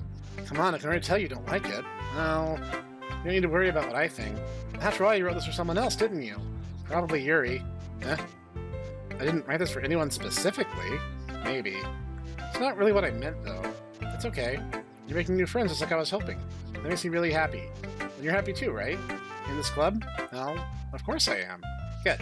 It's all that matters to me. Thank you, Snek. So Yuri, is there something wrong? No, nothing. I'm just a little tired today. Alright. Just tell me if you need anything. I will. Don't worry about me, okay? You can go play with everyone else now. If you insist. Yay. I'm gonna go home a little bit early today. Sayori? Tell Monica I wasn't feeling well, okay? I'll see you tomorrow. Before I can say anything else, Sayori cheerfully walks out of the classroom, humming to herself. I didn't even get to read her poem this time. Yeah, no thanks. You didn't even... Next! Wow, I just got shut down! I mean, I don't really care, but it's like, dang, alright. Okay, you three. Well, then sharing I poems. look away and you get shot down. Yeah, Sayori didn't even share her poem today because she was depressed, and then Natsuki's just like, nope, don't care, go away. And I'm like, wow, okay. Why don't we start figuring out? Hold on a second. Is this me, or did you say something strange just now? Eh? Something did sound a bit unusual. That's right. You deviated from your usual catchphrase when addressing the club. Catchphrase? I don't have a catchphrase. Jeez. Why is the mood so weird today? Even Yuri isn't immune to it. Ooh. Stagnating air is common foreshadowing that something terrible is about to happen. In your books, maybe. Look, the only thing different is that Sayori isn't here. Ah, seems you're right. Sayori's always helps lighten the mood a little bit, doesn't she? It's almost like everyone's balance is thrown off a little when she's not around. What the heck did she run off to anyway? I thought she just went to pee. Natsuki, please show some decency. Come on. She wasn't feeling too well and went home early. That's so. Hope she's alright. Seriously? Of all the times to not go home with her, you picked the time she's not feeling well? So much for you two being all lovey-dovey. No. First of all, stop misunderstanding my friendship with Sayori. And second, she's got a bit of avoiding me today. Didn't want to force it. Oh? That curious expression coming from Yuri of all people? Calm down, guys. Talked to her earlier. Everything is fine. What'd she say? Anyway, we need to figure out the rest of the festival preparations, so let's decide what everyone will be doing this weekend. I already know what I'm doing. That's right. Natsuki will be making cupcakes. Might need a lot of them in different flavors. Can you handle that all by yourself, Natsuki? Challenge accepted. As for myself, I'll be printing and assembling all the poetry pamphlets, so Yuri will be helping me design them. And as for Yuri, you can, guys, can you help me come up with something for Yuri? I'm useless. No, that's not it at all. You're the most talented person here, you know? Now, Natsuki's pouting too. Jeez, even I can tell now. Guess I never gave Sayori enough credit, but I can tell things are even harder on you when she's not around. That may be the case. But if I can't also be a leader on my own, then I won't grow as a person. Yuri, you have beautiful handwriting, you know? You should make some banners and decorations to help set the atmosphere. About that, I love atmosphere. Your expression suddenly changes as she stares at her desk in focus and starts nodding to herself. Your mind's already racing, I see. That's great.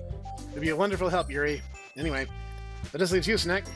The one who is truly useless. Don't say that. In fact, with Natsuki and Yuri have some pretty heavy tasks to handle. It'd probably go a long way to give one of them a hand. You could always help me out as well. Be really appreciative of that. Is Monika's just gonna spend the weekend with one of my club members? How on earth are they gonna respond to a suggestion like that? Suppose I wouldn't mind a bit of help. Even if you don't know how to bake, there's always some dirty work I can give you.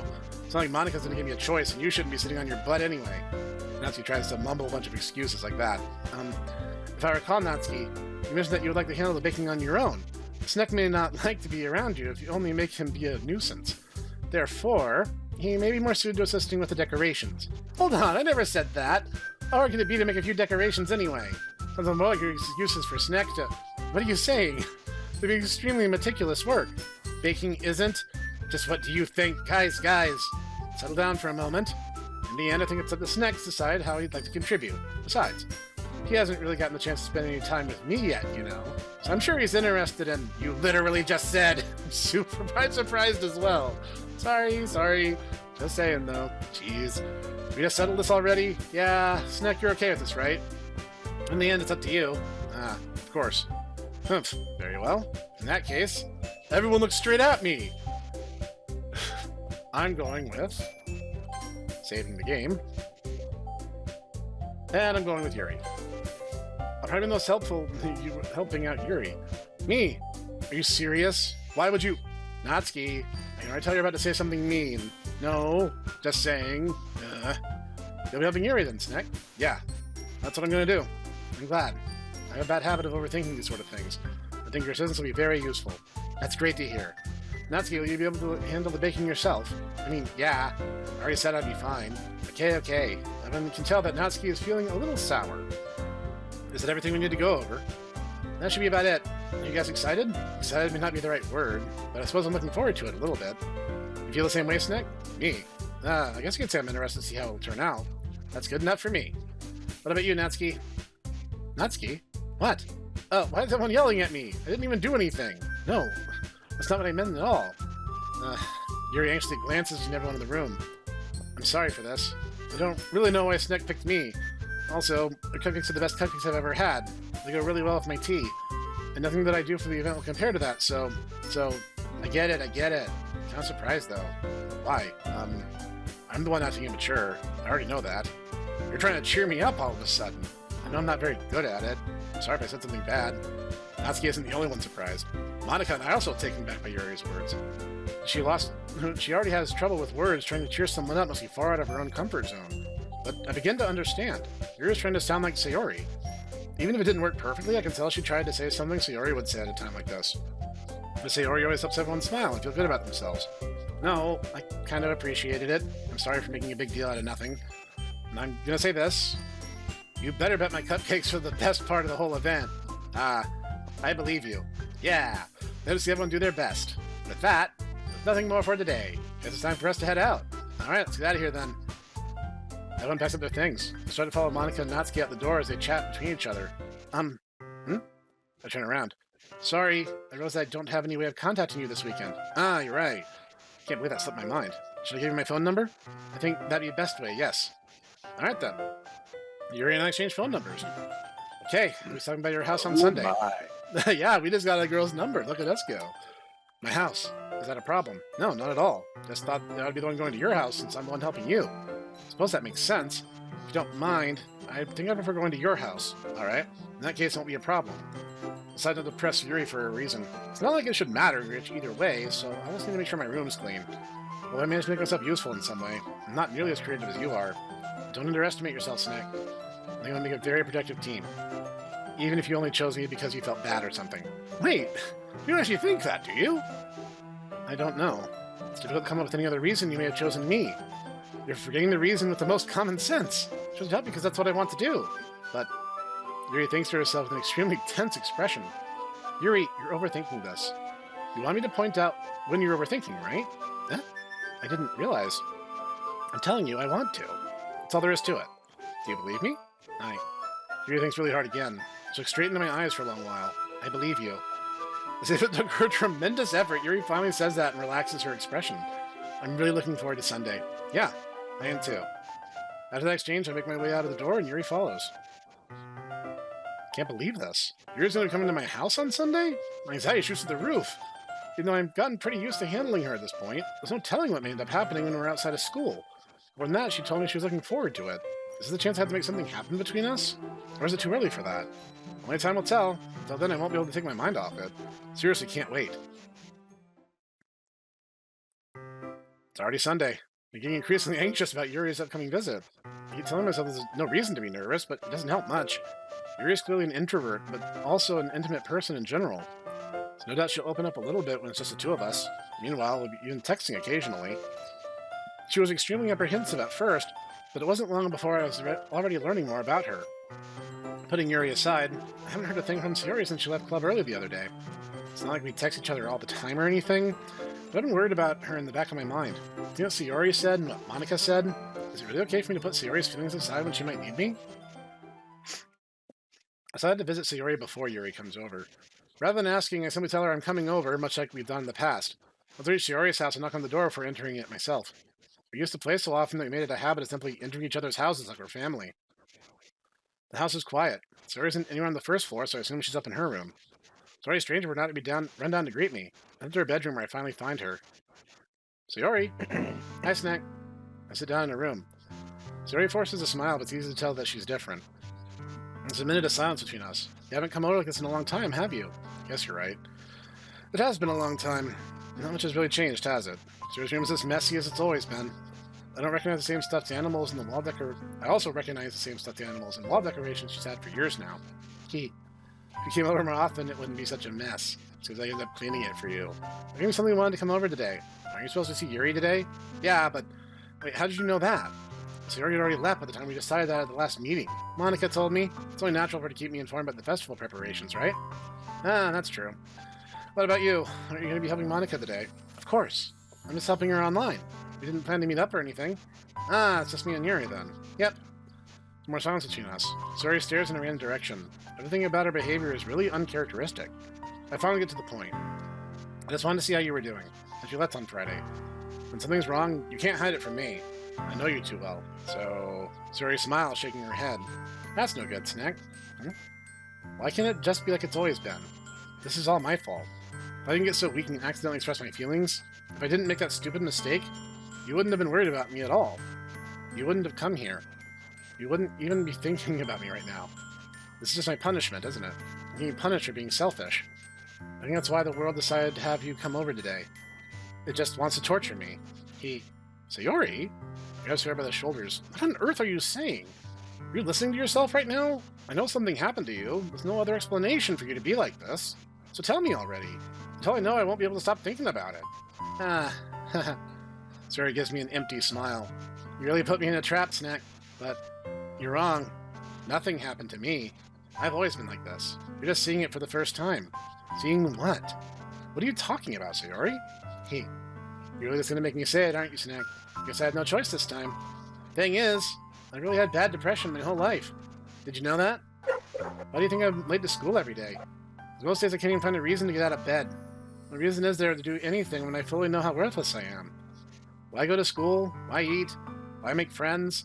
Why make other people put their energy and caring to waste by having them spend it on me? That's what it feels like. And that's why I just wanted to make everyone happy, without anyone worrying about me. I'm in shock. I can't even figure out how to respond. How is it possible Sayori kept this from me the entire time that I've known her? She really wants so badly to just not think about her? Yeah, that's how depressed people often are.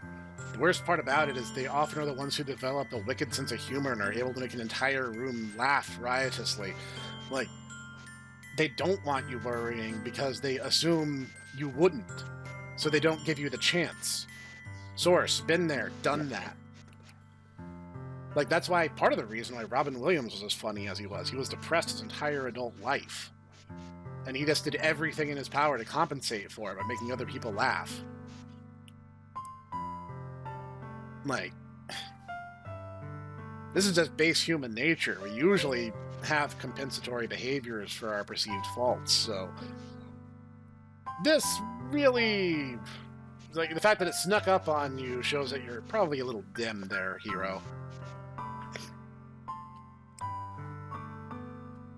Why, Sayori? Why is it that you've never told me about this? It almost feels like I've been betrayed as your close friend. If I knew, I would have done everything I could to support you. Even if there's only so much I could do. I would have tried a little bit harder to make every day a little bit better for you. That's why I'm your friend. All you had to do was tell me. You don't understand at all, Snek. Why do you think I didn't tell you? If I told you, you would have to waste effort caring about me instead of doing important things. I don't want to be cared about. It's bittersweet when people try to care about me. It feels nice sometimes, but it also feels like a bat being swung against my head. Ha! That's why I wanted so badly for you to make friends with everyone else. Helping everyone be happy together is the best thing for me. But then I discovered something else, too. Seeing you make friends and get close with everyone in the club feels like a spear going through my heart. So that's why. That's why I decided the world just wants to torture me. Every path leads to nothing but hurt. Haha. You're right that I don't understand. I don't understand your feelings at all, Sayori. But I don't need to understand. Whatever it takes for me to help you stop hurting. That's what I'll do. No, Snek. There's nothing. Nothing at all. The only thing that could help me is if everything could be like it always was. But I was selfish. I finally showed you what a horrible person I am. Tears streaked down Sayori's face. I made you join the literature club because I was selfish, and I was punished by my heart hurting in a way that I couldn't understand. And then you came here and I made you hurt too. I'm just weak and selfish. That's all I am. And that's why I'm going to accept these punishments, because I deserve every last one. Without thinking, I once again grabbed Sayori's shoulders. This time I pull her into a tight embrace. Snek. Sayori, I don't care if you feel selfish. I'm really happy you convinced me to join the club. Seeing every day has made it worthwhile enough. If I make friends with everyone else, then that's just a bonus. Please never underestimate how much I care about you. I wouldn't have it any other way. Snek. Sayori isn't hugging me back, so my arms are wrapped around her. Sayori's arms remain at her sides. She starts sobbing next to my ear. No. Don't do this to me. Please don't do this, Snek.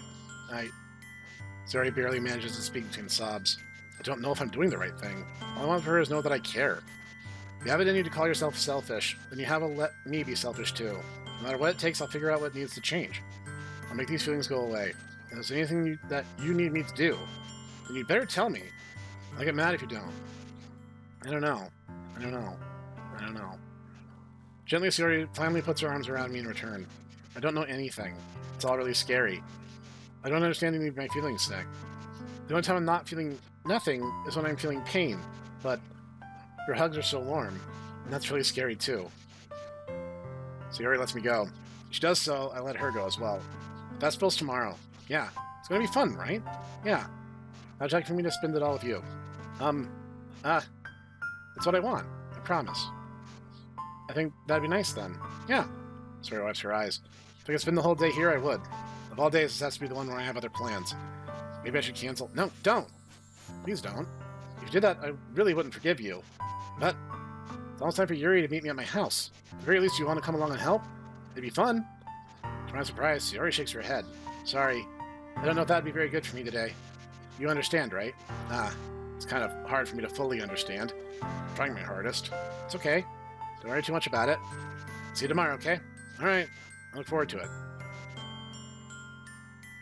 I say goodbye to Sayori and exit her house. On the way home, I found myself still feeling uneasy. It's hard for me to keep thinking about it when Yuri is about to come over too. I think Sayori's right. I shouldn't be worrying too much, and we're definitely going to have a great time tomorrow. I just focus on what's ahead of me. As I approach my house, I see something that makes me feel a moment of panic. Yuri? Thank goodness. You're a little early. Sorry I wasn't home yet. Were you waiting for a long time? No, I just got here. But I started to get really nervous when nobody answered the doorbell.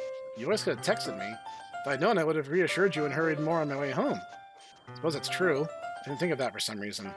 Should be common sense to do that, but I decided to ignore it. Anyway, let's go inside. See, you brought a lot of stuff with you. That's right. You managed to find everything I asked you to buy as well? Yeah, pretty much. At least, I hope I got everything right. I'm sure it'll be fine. Take Yuri to my room. First thing she does is glance around curiously, which makes me feel anxious. It's so clean. Cleaned it before you came over, so it's really considerate of you to do. No, I'd be really embarrassed if my room would be a mess while you were here. I do enjoy cleaning. I'd have gladly helped you clean. That would be even more embarrassing. Don't look in there. Snap Yuri's wrist in the process of opening a desk drawer of mine. I'm sorry. I wasn't thinking for some reason. I was just spacing out. It's fine, it's fine. I let go of Yuri's wrist. She put her hands from you in her lap as if making sure she's keeping track of them. So, should we get started? Yes. I have a few things planned that you can help with. Decorations and other atmospheric enhancements. Atmospheric enhancements? You know. Mood lighting, aromatherapy candles. Oh, wow. I didn't know you plan on taking it that far. Of course. I'll help take our guests to a faraway place. Although many will stop by just out of curiosity. And for cupcakes, I guess. I'm determined to provide an experience that will leave them wanting more. That's great. It's easy to forget you're a pretty intense person. Intense? I guess it's the best way to put it. That a bad thing? Not at all. It's something that I like about you, actually. Is that so? Makes you feel relieved. Kind of happy. Yeah, don't need to be so anxious. You can relax a little. Relax. I brought some things for relaxation. I've been using during the poetry event. Now like what? Let's see. Yuri rummages through her bag. She pulls out a few candles and a wooden cylinder-shaped object. Did some shopping on the way here. I happen to have these in my bag. I plan to cover the windows in black paper and use the candles to light the room. I think that'd be amazing, don't you? Yeah, that would be really neat. What's that wooden thing, though? This? It's a diffuser for essential oils. How familiar are you with aromatherapy? Not familiar at all? Is that so? It's one of my favorite contributions to a positive atmosphere. Depending on the oils or herbs you choose, you can change the mood of the air itself. You can feel it permeate through your body. Relaxation, positive energy, romance, reflection. It's almost like magic. Here takes a cylinder and pushes a switch on the bottom. It takes us a moment. A thin ray of vapor begins to spout through a small hole in the top. It smells wonderful. What kind of mood is this one for? This is jasmine essential oil. It smells a little sweet and flowery, right? Yeah, it's a good way to describe it. Chose jasmine for the event because it provides more than relaxation. Jasmine enhances your emotions and helps them flow through your body. You feel warmer, your heart pounds more heavily. Do you think it would be perfect for sharing our poems? Sounds suitable. But you seem to know a lot about this, so I'll trust your opinion with anything. Yuri smiles gently, clearly enjoying herself. She again reaches into her bag and pulls out several spools of thin ribbon. What are these for? Well, did you purchase the origami paper I asked you to get? Yeah, have it over here. We won't be using the paper for folding origami. What I'd like to do with it is write a different word in each paper. We need about 100 of them. Yeah? What will these be used for? Now I'm going to cut pieces of ribbon dangling from the doorway of the classroom. Then we can fasten the paper into the ribbons to create a doorway curtain. Wouldn't that be beautiful? And also catch the eye of those passing by the room. It may attract some to peek inside. That's really creative. I had no idea you'd be so good at this, Yuri. Is that so? Suppose I do get a little intense, as you'd put it. Yuri giggles with red cheeks. Is it just me, or is she more relaxed than it's just the two of us? Maybe it's the excitement she feels from sharing something she enjoys. Here's a marker, Snek. You can write any characters you want. I'll help you once I finish cutting the ribbons. Alright? I sit on the floor together, the two of us getting to work. Carefully draw a different character on each paper, doing my best to manage my bad handwriting. Yuri unravels a long strand of red ribbon to her desired length. She reaches into her bag once more and pulls out a pocket knife. Huh? The knife is strangely beautiful. The silver handle has an intricate pattern of waves etched into it. The blade itself is gently tinted blue. That's no ordinary pocket knife. That looks really fancy. Well... Embarrassed, Yuri looks away. What is it? You're gonna think it's weird. Yuri, whatever it is, I have no reason to judge. To each your own, you know? You promise you won't be weirded out? Yeah, promise. Alright. Thing is, I'm kind of into knives. They're just so pretty. I can't help it. I don't know what it is. A combination of craftsmanship and feeling of danger, maybe. What am I saying? Please don't think I'm weird for this. You're laughing at me. No, I'm not laughing at you. It's just funny how nervous you get about sharing. It's an interesting thing to be into, I guess. I think it kind of suits you. Suits me. It's kind of intense. Besides, it's a really cool-looking knife. Can't deny that. It is, isn't it? Yuri relaxes her expression once again. Would you like to hold it? Sure, I'll check it out. Yuri carefully hands me the knife with the handle facing me. I take it and turn it around in my hands. It's heavy, extremely solid. Where do you even get a knife like this? Curious about its sharpness, I feel the point of the knife with my index finger. Ow! Snek! Why did you do that? I didn't expect it to be that sharp. I barely touched it at all. It's my fault. I should have warned you. This knife is extremely sharp. It can cut through skin like it's paper. Oh no, so a drop of blood trickles down the side of my finger. Yuri takes my hand and gives the wound a closer look. She stares at it and noticeably fidgets. If you're squeamish, I'll go wash it off now. That warning, Yuri puts my finger in her mouth and licks the wound. Okay, I wasn't expecting that. I feel her tongue curl around my finger. And startled, I instinctively pull my hand back. Oh, please forgive me. I wasn't thinking. Yuri lowers her head, her face burning up. Yuri, that's the most embarrassing thing I've ever done. How could I do something like that? I'm sorry. Sure, it was a little weird and it took me by surprise, but I guess she was just trying to help, right? Yuri, I think you're overreacting a little. Oh, she doesn't lift her head. Well, she doesn't recover from this for the rest of the afternoon. Alright, you know what? This might be a stupid thing to do, but I do it anyway. I take Yuri's hand and lick her index finger in return. Snek! Did you really just do that? Now we're even. Yuri just looks at me like I did something wrong. Haha, I knew that would be a bad idea. It's not for the sweet aroma of the jasmine oil, the air would be extremely heavy right now. You're so weird, Snek. Yuri giggles shyly. Huh? You're calling me weird?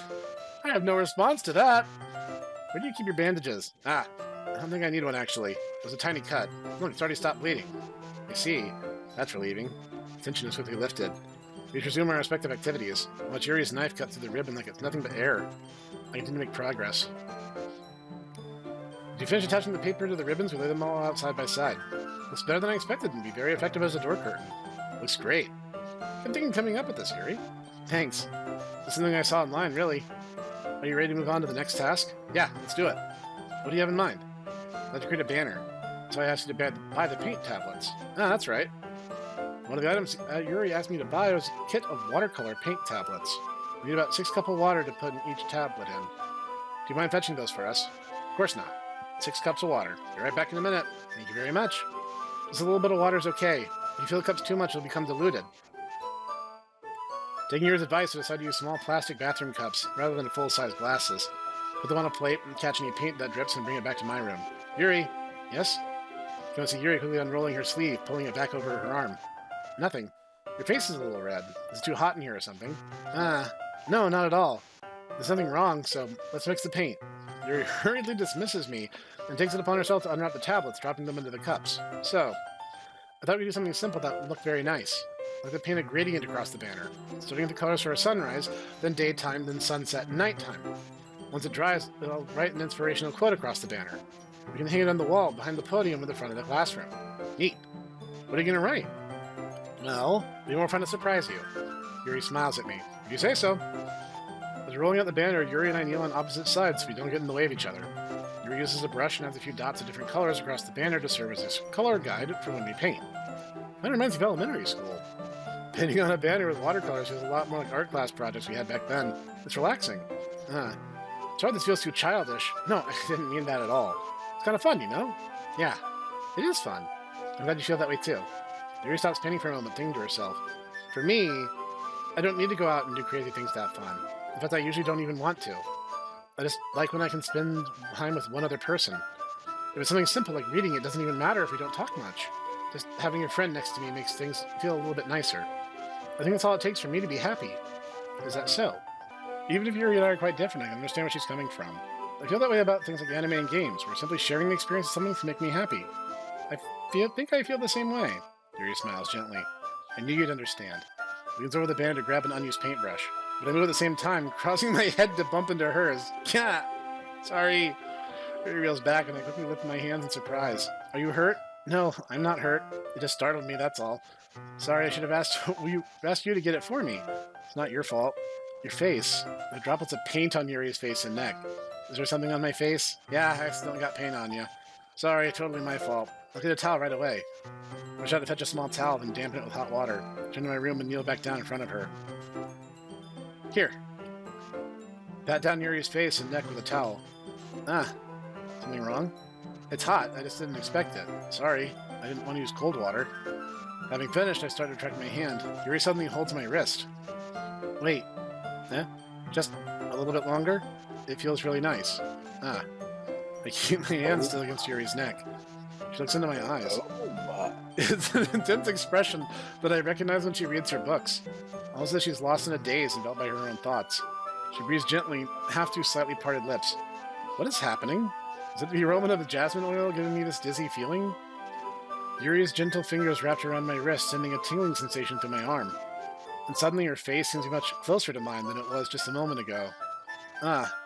Yuri slowly pulls away. Sorry. I've been feeling a little lightheaded today. I didn't mean to space out. It's fine. The moment's over as soon as it began. Yuri picks up her brush again. But now her movements seem clumsier, like she's unable to focus.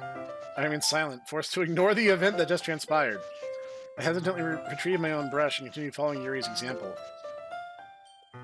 That should do it. I finished filling the night sky with white dots that look like stars. Looking at the banner as a whole, it's very pretty and natural looking.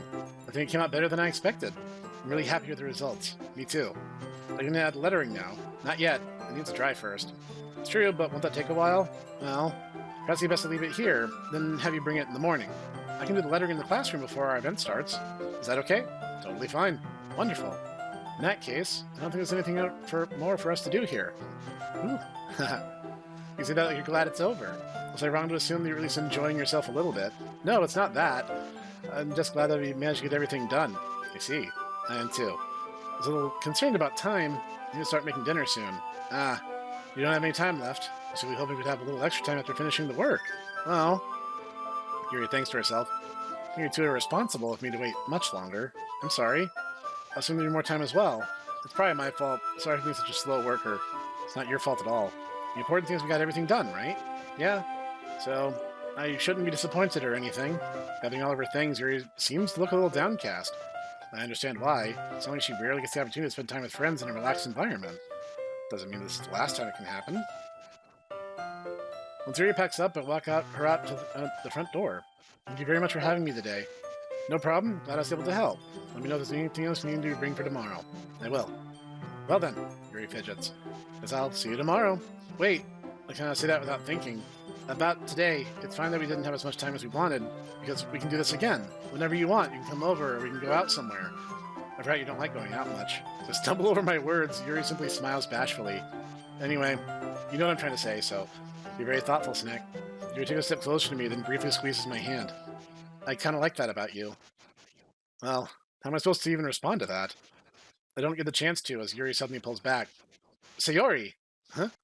Hi, Snek. Sayori. Just now, we weren't... It's okay, Snek. I just stopped by to say hi. It's nice to see you. Sorry, but I'm already on my way to leave. Really? That's too bad. Sorry. We'll all be together at the festival tomorrow, so that's fine, right? Of course. Sayori beams. Yeah, so I'll see you tomorrow. Clearly embarrassed, Yuri hurries off. Sayori waves goodbye after her. Sayori, I thought you didn't want to come over today. Well, I tried staying in my room, but my imagination was being really mean to me. I had to come here and see it for myself. See what? What are you talking about? You know, how much fun you were having with Yuri. How close you got to her. It makes me really happy that you've made such good friends. That's all that matters to me. Tears start to fall down Sayori's face. That's all that matters to me. Why am I feeling this way, Snek? I'm supposed to be happy for you.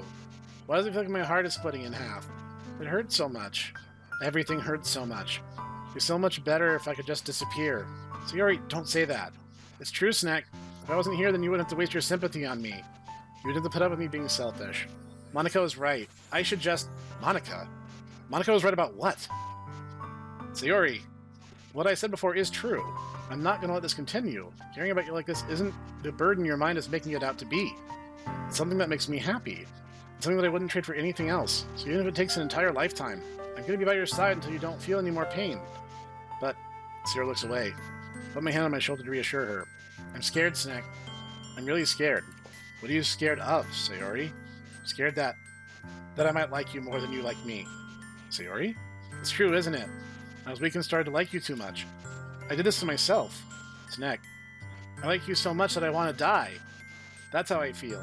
And that's enough, Sayori. I don't want you to hurt anymore. Slide my hand down Sayori's arm and squeeze her hand in my own. Do you remember how I said, I always know what's best for you? Do you still believe me? Wordlessly, Sayori nods. Even if you don't understand all your own feelings, I know what you need the most right now. And that's what I'm going to give you.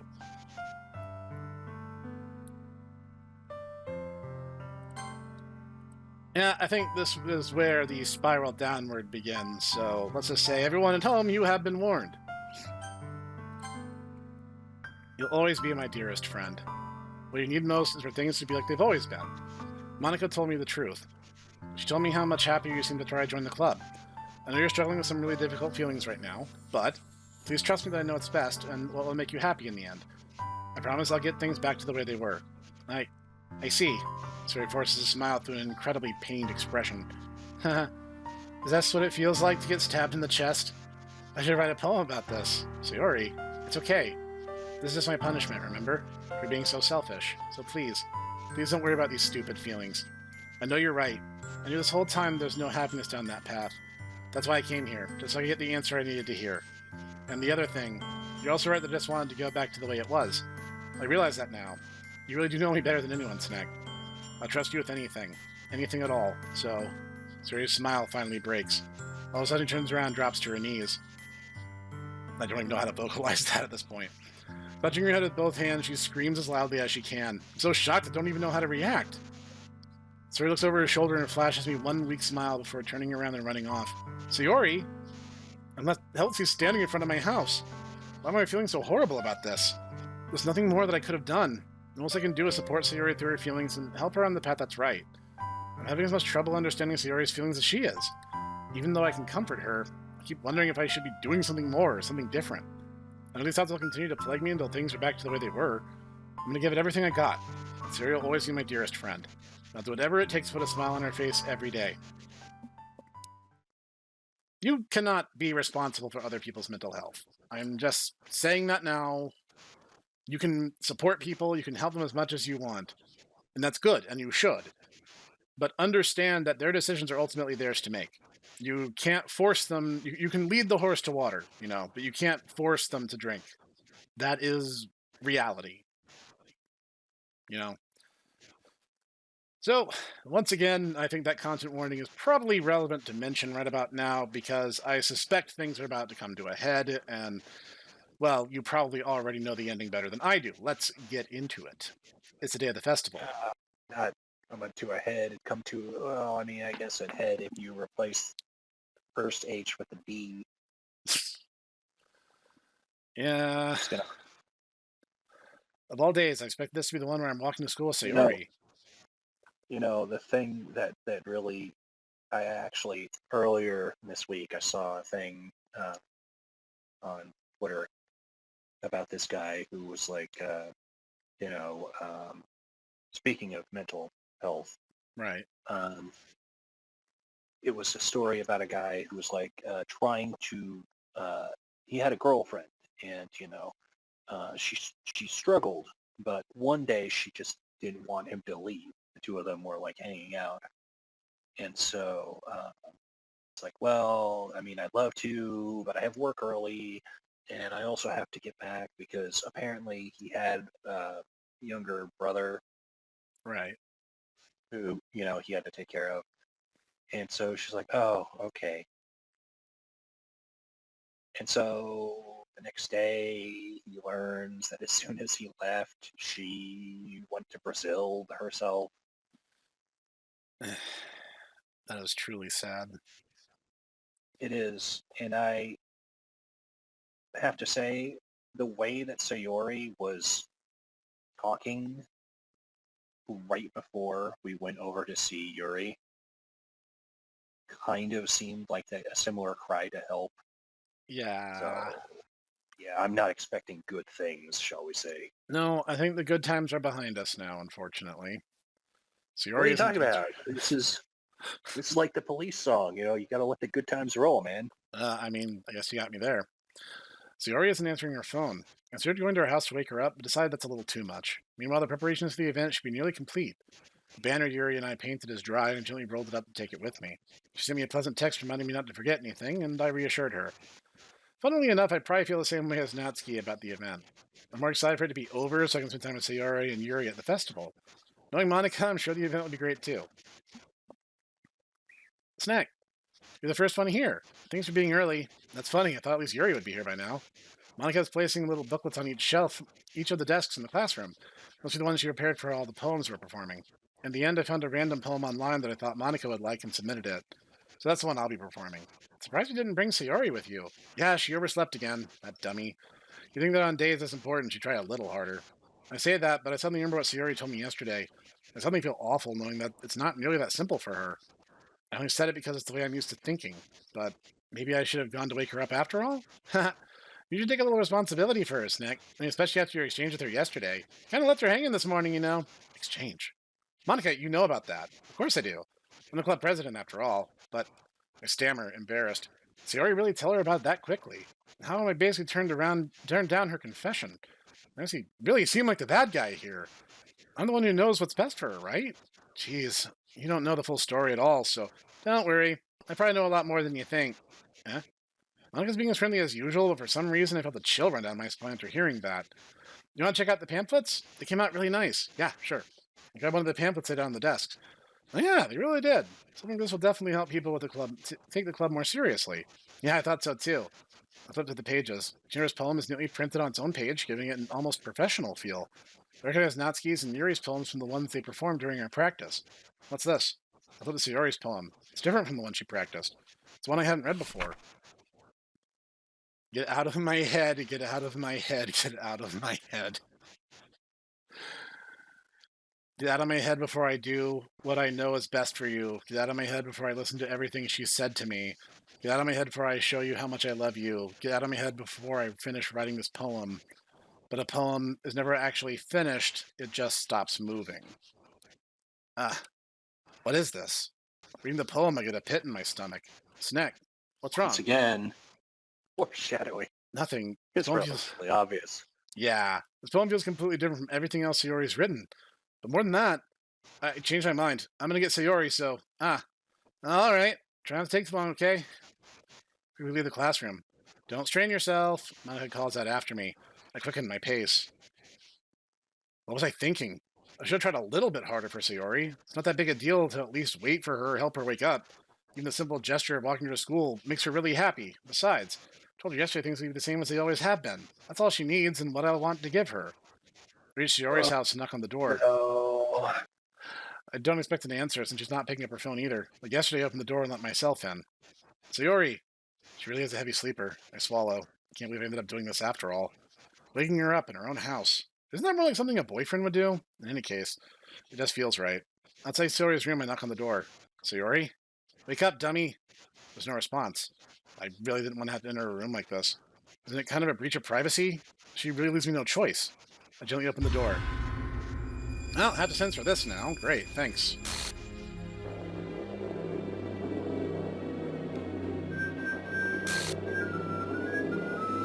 I literally can't show this on YouTube, so you guys have to enjoy the blurred screen. Sorry, Big Brother No. makes me do it. No, you could do. What's up? I have an idea. What you could do is you could have, you could have one of those like, I'm just thinking you could do akin to the crying koala, like we can't sadly. Oh, we can't show the them. South Park meme? Yeah, just describing Yeah, it. exactly.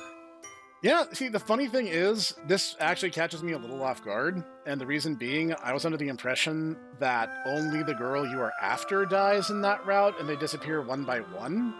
Not that they're just gonna all get it. What the Professor, hell? What the hell? I Is guess this I a was. nightmare? So What's that?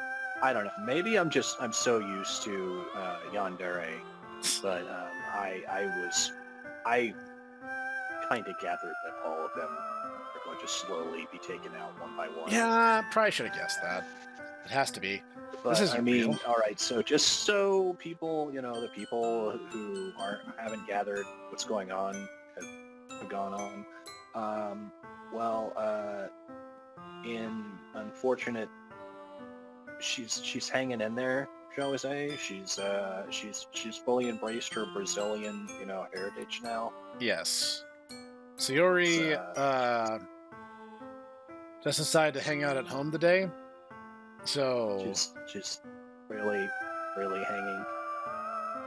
yeah. This is really.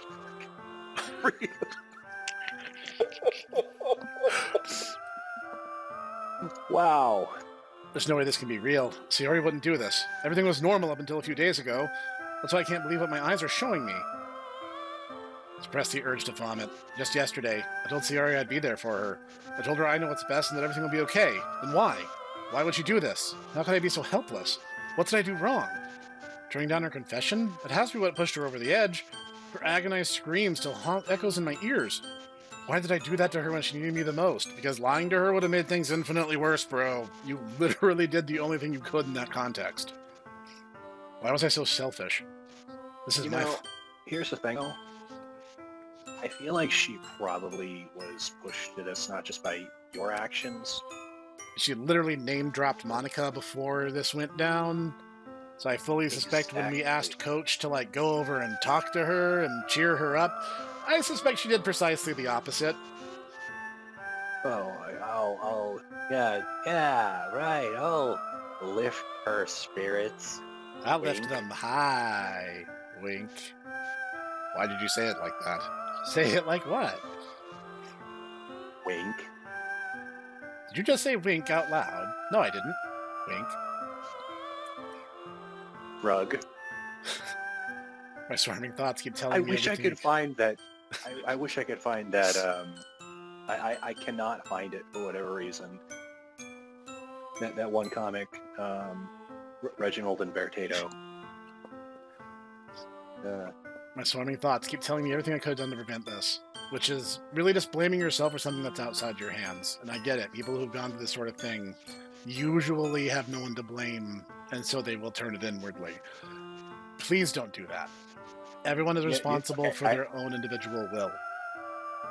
Okay, Professor, I have it now. Okay. Right? What we need to do is we need to MS Paint both Snek and Dikaku there, and they both have the big wide eyes. And so they're just we're. Can we do that? Do you think? Yes, I think we can do something like that. Yes. I just spent more time with her. I think we can work that. Walked her to school, gave her what I know she wanted out of our relationship. I could have prevented this. I know I could have prevented this. Screw the literature club. Screw the festival. I just lost my best friend. Someone I grew up with. She's gone forever now. Nothing I can do can bring her back. This isn't some game where I can reset and try something different. I only had one chance, and I wasn't careful enough. And I'll carry this guilt with me until I die. Nothing in my life is worth more than hers. You thought I wouldn't notice. You thought we wouldn't notice that game. Yeah, you're not being subtle here. Still couldn't do what she needed for me. What would actually happen then if we I did that. suspect it wouldn't actually change the outcome, because you gotta understand, Monica's not really particularly nice, and negative voices tend to stand out in people's minds more than the positive ones. And now, I can never take it back. Never. Never. Never. Never.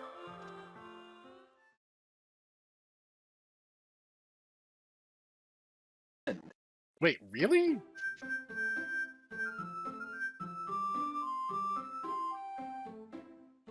What? Okay, this is not the particular sequence of events that I thought would transpire. I thought by going for Yuri, that Yuri would be the victim here. Professor. Look.